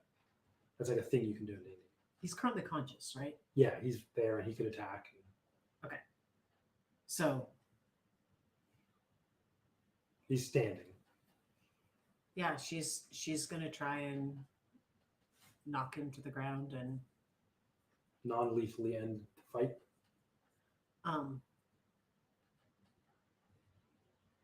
yeah. Okay, roll the attack. 20. Double damage. Now it's lethal. Just kidding. Okay, great. And it doesn't really matter because he had 1 point. So if you do any damage, great. So you have now 4 corpses and 2 unconscious Iron Bell that are useful for whatever. What do you do? Combat's out. We're not in no longer in combat. Well, I suppose we all catch our breath. And then Yoshiko will say, well, I got some scrapes. I don't know about you guys. Maybe we could tie the 2 that are still alive up and rest a bit, wait for them to wake back up while we send word back to our friends? Or should we scout out further? I turned to Zebek. He wanted to come in here. Zevek sort of shrugs and says, now we have a way into the city you wanted to go to. It's true. His You plan wanted had to- been something like, here's where we can go in. You wanted to teach them to garden, if I recall correctly. He sort If of this is what laughs and teaching shakes. them to garden looks like, then I would like to teach them to garden as well. And we are of one accord. He laughs and shakes his head and says, these, I think, were poor students. Nano's Nano's walked herself to the door that the 4 came in, and is crying low even for her, and is peeking around it to see what's there. It's a dimly lit barracks room with some cots on the floor, where they all slept. There's nothing like special about it. It's a little bit smelly. It's got a couple of trunks and some random cots. Is there a door on the other side? No. How do they access it? From the water? I mean, Is there a port? Sir Robert's probably not going to tell you, but like Right. our characters could investigate. Yeah, and she would. She's looking for a hole in the ceiling. She's looking for a trapdoor in the floor. She's looking for a chopped into the wall handholds for climbing down like a ladder. There is nothing in that room that indicates a way in other than the door that you just saw. The one you came through. The big opening. She was talking about the barracks room, right? Oh, did you go into another room? I peeked in the door Okay. of the other room and then looked for how people got into that other room, and it looks like they didn't. They just spawned there. And Okay, so in this room, there's a door to a barracks. Or this yeah, is the there's barracks. the you're platform saying. where we did all the fighting. At the back of the platform, there's a door. Off back here, there was a door that went into just a small barracksy kind of room where they were sleeping, a dorm, essentially. Is there any entrance to that room aside from the door that I'm looking through? No. So we don't actually have a way into the city. Well, Well, we don't have a way into the wall. my mind always goes to talking, so I would rest here and tie them up, see if we can get information from them. I would much rather, if he's a captain and you heard that one, his heart wasn't in the bell. I think they fear their master and don't love them, but if I could convince them to tell us the coven, I think that would be easier to do than explore this whole place ourselves. I have a quick we're gonna- question about what I'm looking at. Uh-huh. I'm sorry to interrupt. So Diamondback is looking around. There's a wall in between us and the city. The big wall, the big main wall. Oh, okay. The big main No. wall is super duper thick. Super duper So we thick, can climb no- down off this platform and just go into the city then, right? Yes. And I'm just going to say y'all investigated because Neno was looking in that barracks room. And there's a small opening in the back wall. Which seems to be a staircase that goes out the back wall. Okay. Y'all just went up here, and there seems, not exactly where I'm going, but there seems to be a staircase here that goes back down to here. So they don't have to get in from the boat or swim in and climb the wall. Okay. That's the intelligence you have right now. These guys are unconscious. Zevek's happy to stay here with them, or you could, if somebody wants to go send word, your perception, you have an open channel into the city through this tunnel. Okay. Yeah, let's Um, send I'll- word, and also maybe the reasonable man who didn't want to fight would be a good hostage for us to the space. Can we sneak to the inner opening? Sure. The great, the big arched inner opening, and Diamondback would just like to look into the city. The inner opening meaning on the inside of the city of this wall, you mean? So there was like a sidewalk near the water. We were on it. We Right. climbed up. I'm going to climb down again and go the rest of the way down the sidewalk and just look in there. Look around the wall, just like poke my head in There's there. no sidewalk. Y'all were in the water. I don't understand the depiction that you showed us then. This is the river. Oh, what is the line in the center? Oh, that's a rope. Okay. I thought that was like a There's two platform. poles, and that's, yeah. Okay. But yeah, we can peek out. In the that case, door. I'd like to do the same thing, but sneaking down those stairs you talked about that seem to lead to where we can look into the city. Here, I drew the stairs.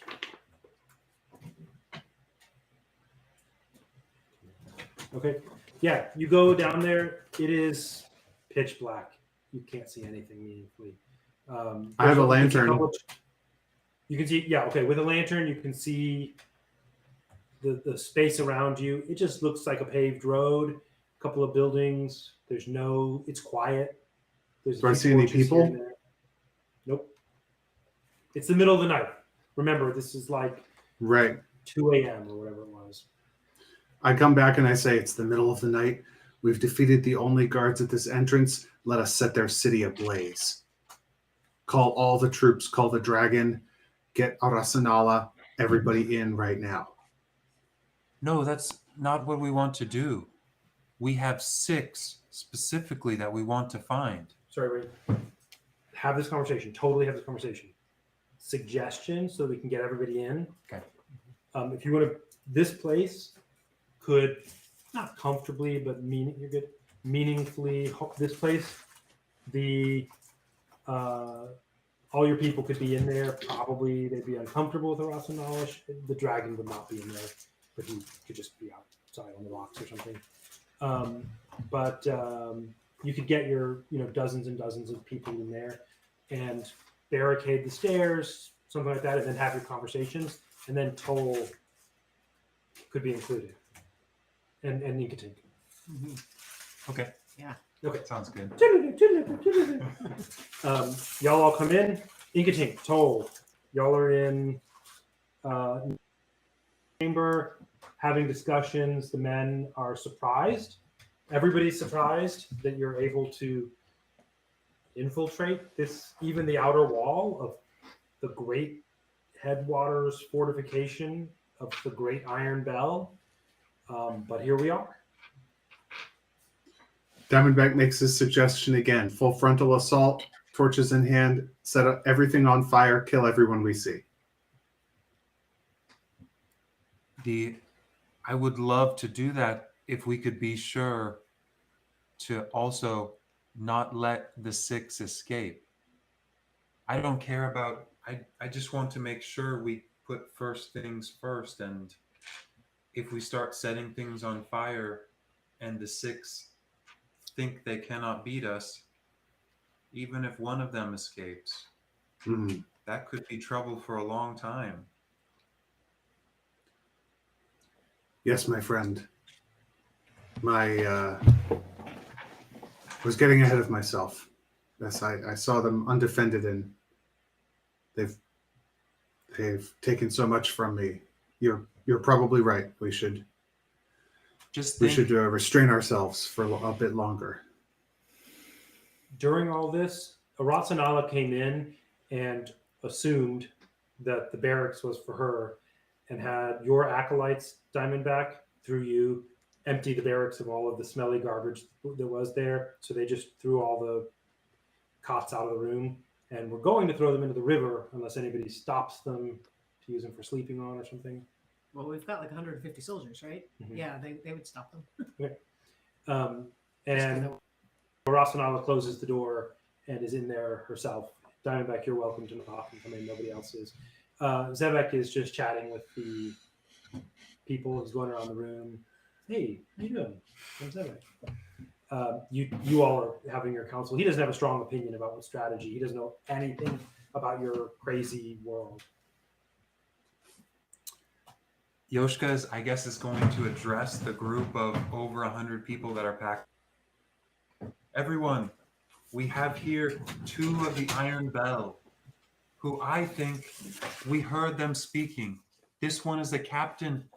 Perhaps he is more devoted to his masters, but this one, we heard him. He doesn't want to fight. I think perhaps he was like us. Remember that some of us have seen family members forced into the Iron Bell. Either way, they will be in for a surprise when they wake up and see all of us. And it's my mind to tell them what we're about and ask them where their masters are, where the 6 are. He will do that in a Persuasive way. with a persuasion check of 19, trying to bring in things like to encourage them, like we're doing something. I think that Diamondback's very genuine desire to set their houses on fire should count as a intimidation check with advantage. To intimidate who? The guards into telling us the location of the 6. Okay, Are they awake yet? not yet, but you can go slap them awake or something. Yoshka. No, Yoshka was just talking to them, right? He's talking to the 150 of us. Oh. I think while Yoshka's doing that, Diamondback and Inkatink might drag the captain off to a side room, preferably one with thick doors and thick walls that don't transmit sound quite as easily. I don't think they'll let us do that. Yoshka won't let us do that. I don't know, man. Yoshka's busy talking. Can I make a stealth check to see if I can sneakily drag this captain away? You can. It's going to be super hard because Yoshka is talking and specifically gesturing to the guy you're trying to drag away. In the presence of 150 people who are watching. It's Insert gonna- sheepish faces. And It's going to be amazement. hard, but roll it. DC I rolled a 30. 17. I rolled a 17. Okay. It's a narrow miss, but basically you walk up with a sort of caricatures like that, lay hands on the guy, hear a sound and go, what? And then run away. Oh, no, I don't run away. I start to drag him away. Having been busted, I'm still going to try to drag him away. Yoshka. I rolled 9 d20s to represent, to see if anybody didn't, whatever. 1 out of the 9. Sorry, I rolled. Yeah, 9. 1 out of the 9 didn't. That's the proportion of men who are concerned. They're like, this is still really scary. The other out of 9 are like, yeah, man, we can totally do this.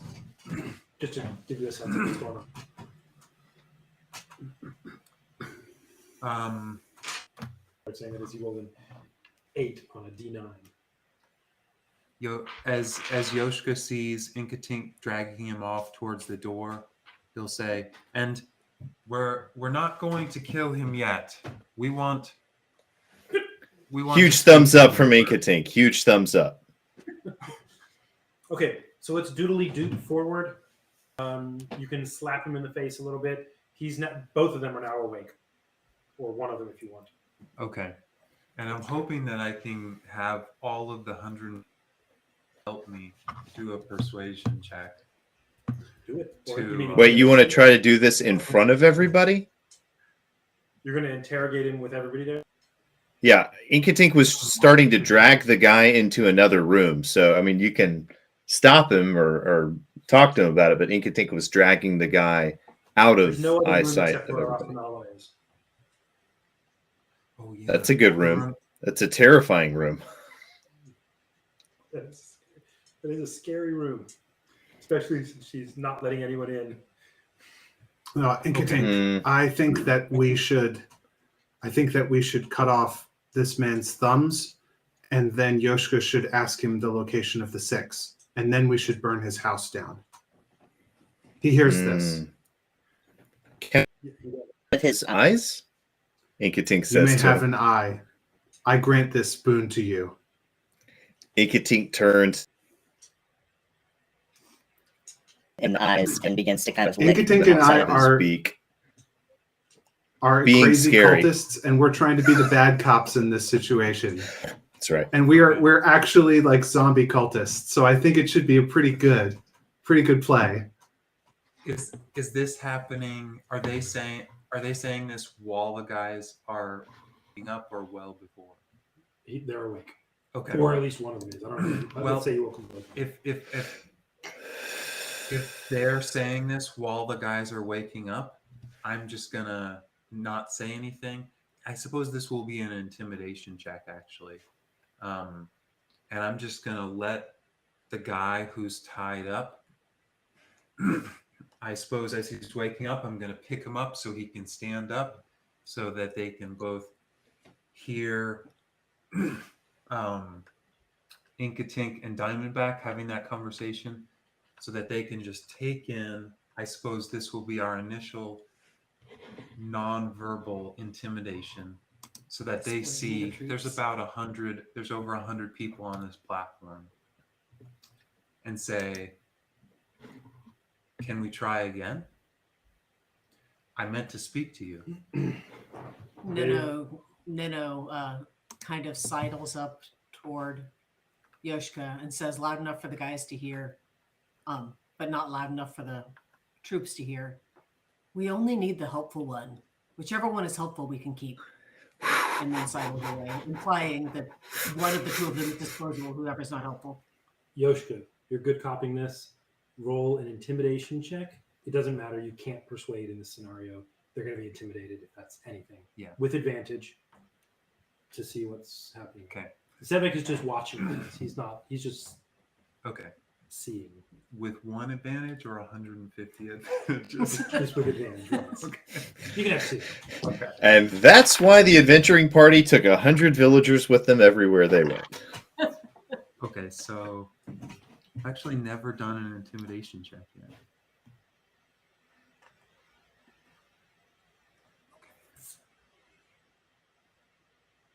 24.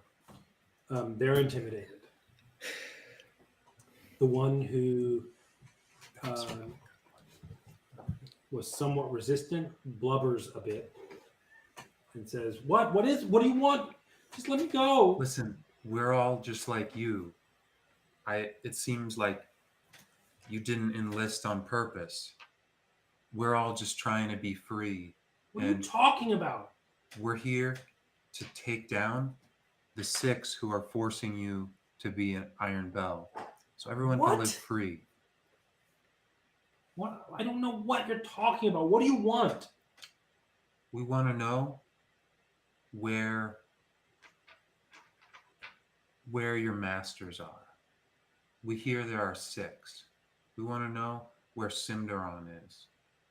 Simderon? I don't know. He's a myth or something. Who's in charge of all the Iron Bell here? In this station, it's Gorak, but I mean, he left with the troops. And who's in charge of Gorak? We don't know. How many stations are there? One for each entrance. How many entrances are there? Everybody knows there's 6 entrances. 6 rivers, 6 entrances. Does Gorak have an office we can go to and look at? Do you actually ask that? No, that's not my role. That's table talk. Somebody who's not Diamondback should ask that. Diamondback is like licking his knife creepily. Which of you two can draw me a map of this place? They both sort of like are bewildered. Roll me. They're bewildered as if you're asking such bizarre things. Like they can't figure out what you want. Sort of raise their hands, or maybe they're tied up. We're And here then to destroy the Iron Bell, but we want all of you to live unless you want the Iron Bell. Both of them We- say that they can draw you a map. I will, I suppose, untie. I'll point. No, to no, the no, no, wait. captain. Split them up and have them draw 2 maps, and then make sure they're consistent. That's a good idea. Yes. Big Also, brain. are maps illegal for them? They would be illegal for us as lore. No, they're not. You see Yoshka take off his pack on the only in there. If you're close enough, those close enough, see him take out some really nice, thick paper and all sorts of. Can you help me with this, sir? There's like nice pens and Yeah, quills and Tools. brushes and inkwells and stuff. I suppose that would catch Diamondback's attention if he's close enough to see. All kinds of well-made writing utensils and full-size parchments. Parchments and vellum and all reed sorts of things. And you put these I'll in say- front of this guard?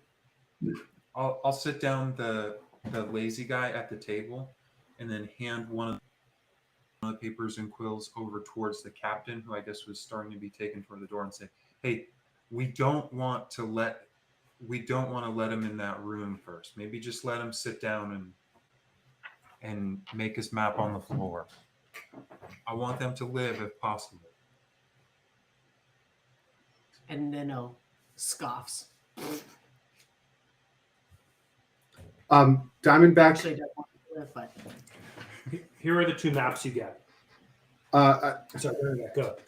just for flavor, Inkatink, Diamondback is visibly overcome with rage at the sight of these Iron Bell guys writing out lore on nice paper with nice pens, and goes a little berserk and tries to go over there and like hit them and kick them and stab them and stuff, and has to be restrained not to attack these guys. And he's like crying like crazy. Like his wizard brain has been oppressed and not allowed, and have to lore secret under pain of death for his entire life and the entire history of his people. And seeing this is just like he's out of his mind with rage and cannot be.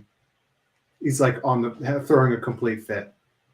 I think if Inkatink sees that Diamondback has snapped, then he will intervene and will, grapple Diamondback to try to prevent him from doing something that Inkatink knows that moments ago, when he was in his right mind, Diamondback would have preferred, namely to let the prisoners make the maps, because Inkatink's pretty upset right now too. He's been having to ride the brakes. He'd much prefer to kill them. So I think both of them want to kill them, and the two of them are kind of fighting with each other, trying to prevent that. Okay. One guy draws you this map. That's good. That works in continue. Hey man, you say to Diamondback things like, "Hey, get a grip, control yourself." Right? One guy draws you this map, telling you the circle. That's the entrance you're on. The little circle right there. So you've never been inside the circle? I mean, yeah, like What's in the middle? in here, Yeah. that's the darkness where the others live, the purple freaks. Oh. The other guy draws you this map, and as you say, what is that? You know, that kind of thing. He says, "What do you mean? What is that? That's the river. That's where we are now. That's Gorak's house, and that's my house. What do you mean? Totally draw a map."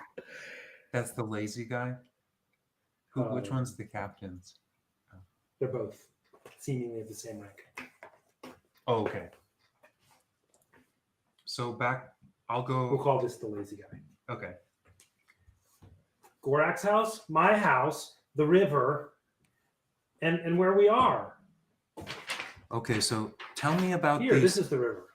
Tell me about you guys all live on this wall? No, we live in the town. Where's the town's just upriver? No, you can chime in if you want.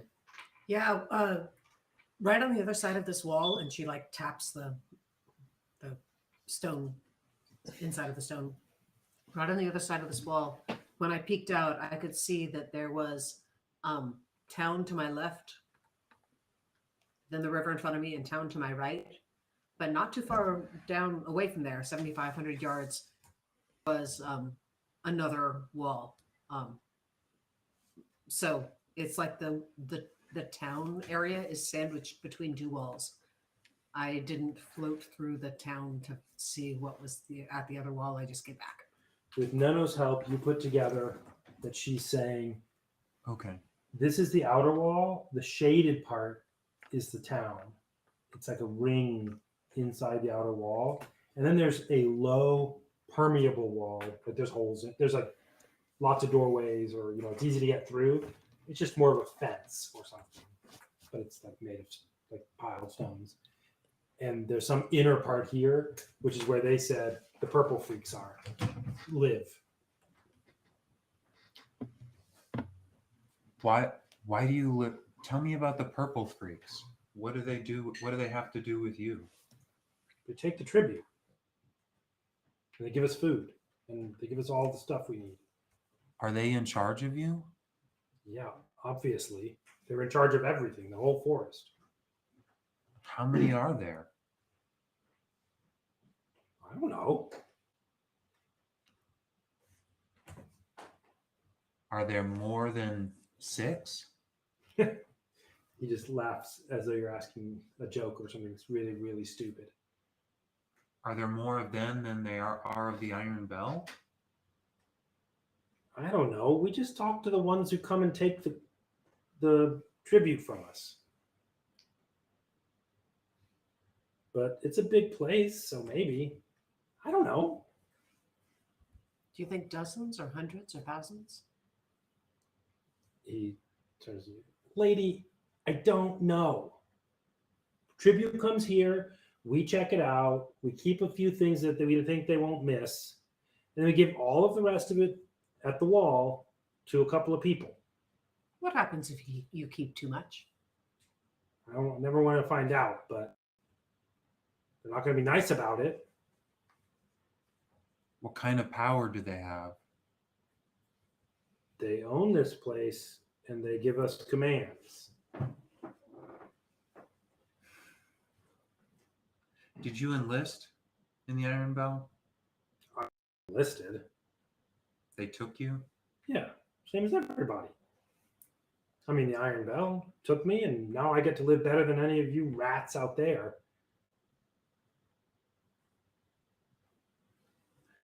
change that.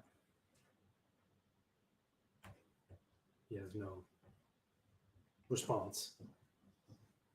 The two of them are sort of forth, chipping in these.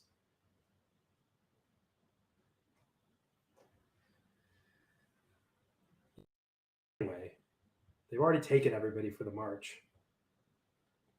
Did they go on the march? Who? The Purple Freaks. So they're the ones who have all the creatures and all the stuff. I don't know. They're the ones who are running the whole thing.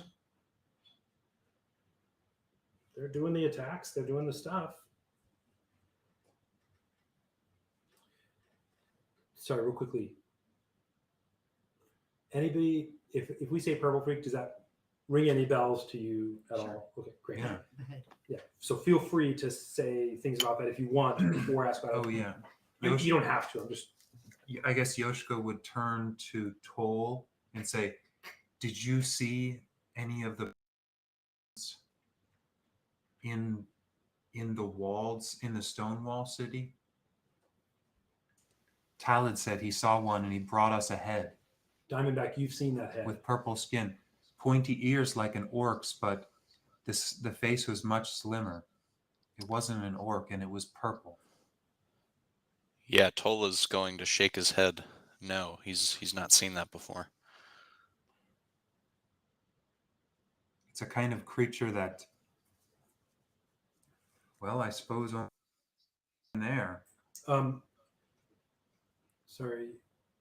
Inca Feridov's iron hand emitted a purple light that he used to control the zombies. and But Inca Diamondback is too emotional right now to remember that.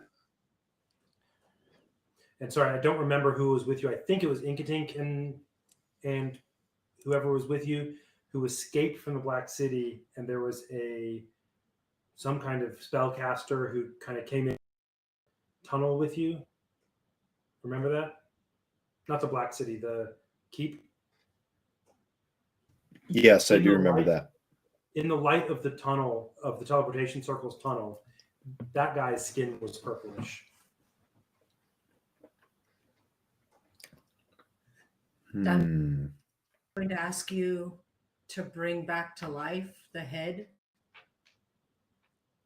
Did you do that? Did he ask you?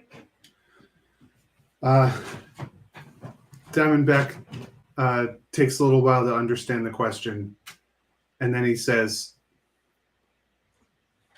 "Your friend has rendered my magic all but useless. I couldn't if I wanted. He Not tried. with this guy around." We tried for the better part of the night. Yeah, we made the attempt. We couldn't find any way to get away from this guy's curse to cast that spell that you wanted. Talad wanted. Yoshika says to the two of them, "Well, do you have anything else useful you can tell me?" I don't understand. One of them chimes up. I don't understand what you're looking for. I will tell you anything if you make sense. We want to destroy the Iron Bell to let all the people who are not. You are a slave, yes? He sort of thinks about that for a moment and says, let me see what he says. He says, no. You do as you wish, or you do as the Purple Freaks wish? They tell us what to do, and we do it. It's kind of fun after a while. We like it. I'm sorry to hear that. We are making a different world, and I suppose he's gonna stand up on the table and like speech giving mode. Yeah. We are making a different world, a world where there is no Iron Bell and where all the villages live free and at peace. Which world do you want to live in? I'm going to say to the two again. One of them says, I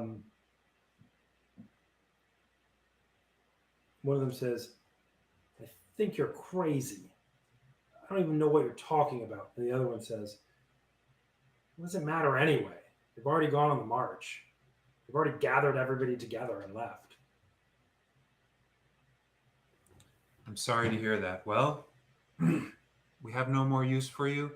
Perhaps we can speak again after we have finished dealing with these purple ones. And I suppose I'm going to motion to some people to like knock them out again. And some of the loyal people do it. It's not Yeah. hard to And knock them say, out. let's tie them up, secure them. Listen, and to the people again, we are free people and we need to be now how we will be afterwards. We can't become tyrants like the Iron Bell.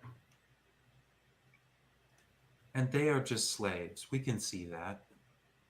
We need to give them another chance after things are different. What do Inkatink you rolls. Sorry, go ahead. Inkatink rolls his eyes and audibly groans at this.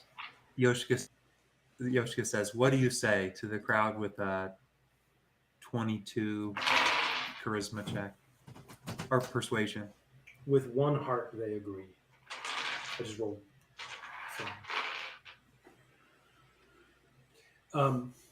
Nana's astounded by that because her heart is generally inclined to agree with Yoshika on things and definitely wants a Zevik lifestyle and not a dark forest lifestyle. But she's not sure about this second chance for all Bell people. She is of a mind, though, that apparently from this new intel, if we're going to stop the Bell, we also have to stop the purple people from whatever they're doing. So I'm going to stop right here for a second. We can retcon whatever we need to, and we'll end this episode because it's 10 o'clock with a little bit of narrative just to set what's happening here. It is a few hours until morning, say 5 or 6 hours till morning, till tomorrow. You sleep. You can barricade the entrance with the door to the stairs down. You pretty secure. There isn't, and you sleep with watch or whatever you want to do.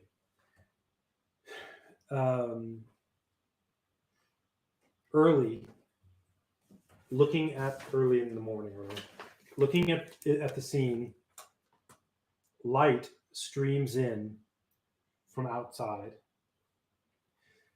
But glancing, it is still nighttime on the other side of the wall. It's not black night like you're used to. It's just that it's almost dusky. It's like that side is overcast and dark, and it's a very, very dim day there. Out here, it's the day you're used to. In there is, the best you can say is something like still night, but not the kind of night of the forest. It's some kind of lighter night. You go out and send an advance party of you guys, some of you, to go and descend into here and see what you can see. It is a completely abandoned strip of town as far as you can see in either direction. There is a set of bridges that go over the river once you're past there in the city, so it's easy to cross from one side to the other. And the river narrows some. You can see it tapering narrower. Oddly, it's full of water, both in the narrow part and in the wider part. The city, as far as you can tell, is completely empty of any Iron Bell, except for the ones you have here, the corpses now. The wall behind, which is, like I said, more of a fence, it's made of stone still, but it's not intended to be physically secure. It's more of a boundary marker that these guys won't pass, right? Plenty of openings for it, and you're able to peer, past that wall. Past the wall, it is darker still. It's like more like the night you're used to, but it's still, you could still go in there and see, hundreds of feet like you could in the day if there's no trees. There's trees anywhere. It's just rock everywhere. And as you peek through, all you can see, as far as you can see, hundreds of feet, is irregularly placed cages of various sizes. You see no buildings. You see nothing. You haven't gone in there yet, but you just see cages, all empty. Cage after cage, some little, some big. Occasional mounds of soil or something that are 4 feet tall, 5 feet tall, and hundreds, maybe thousands of empty cages, iron bars. They kept something at one point and keep nothing now. This must be where they keep all the undead and the beasts. That's where we're going to end this episode. We'll pick up next time with y'all choosing what to do here. In an empty wall, surrounding an empty city, surrounding some kind of strange, empty place of cages. Thanks everybody for playing. Have a good night. You can find out more about Starfall Collective and the stories we're telling at starfallcollective.com. Hey, I never got my eye.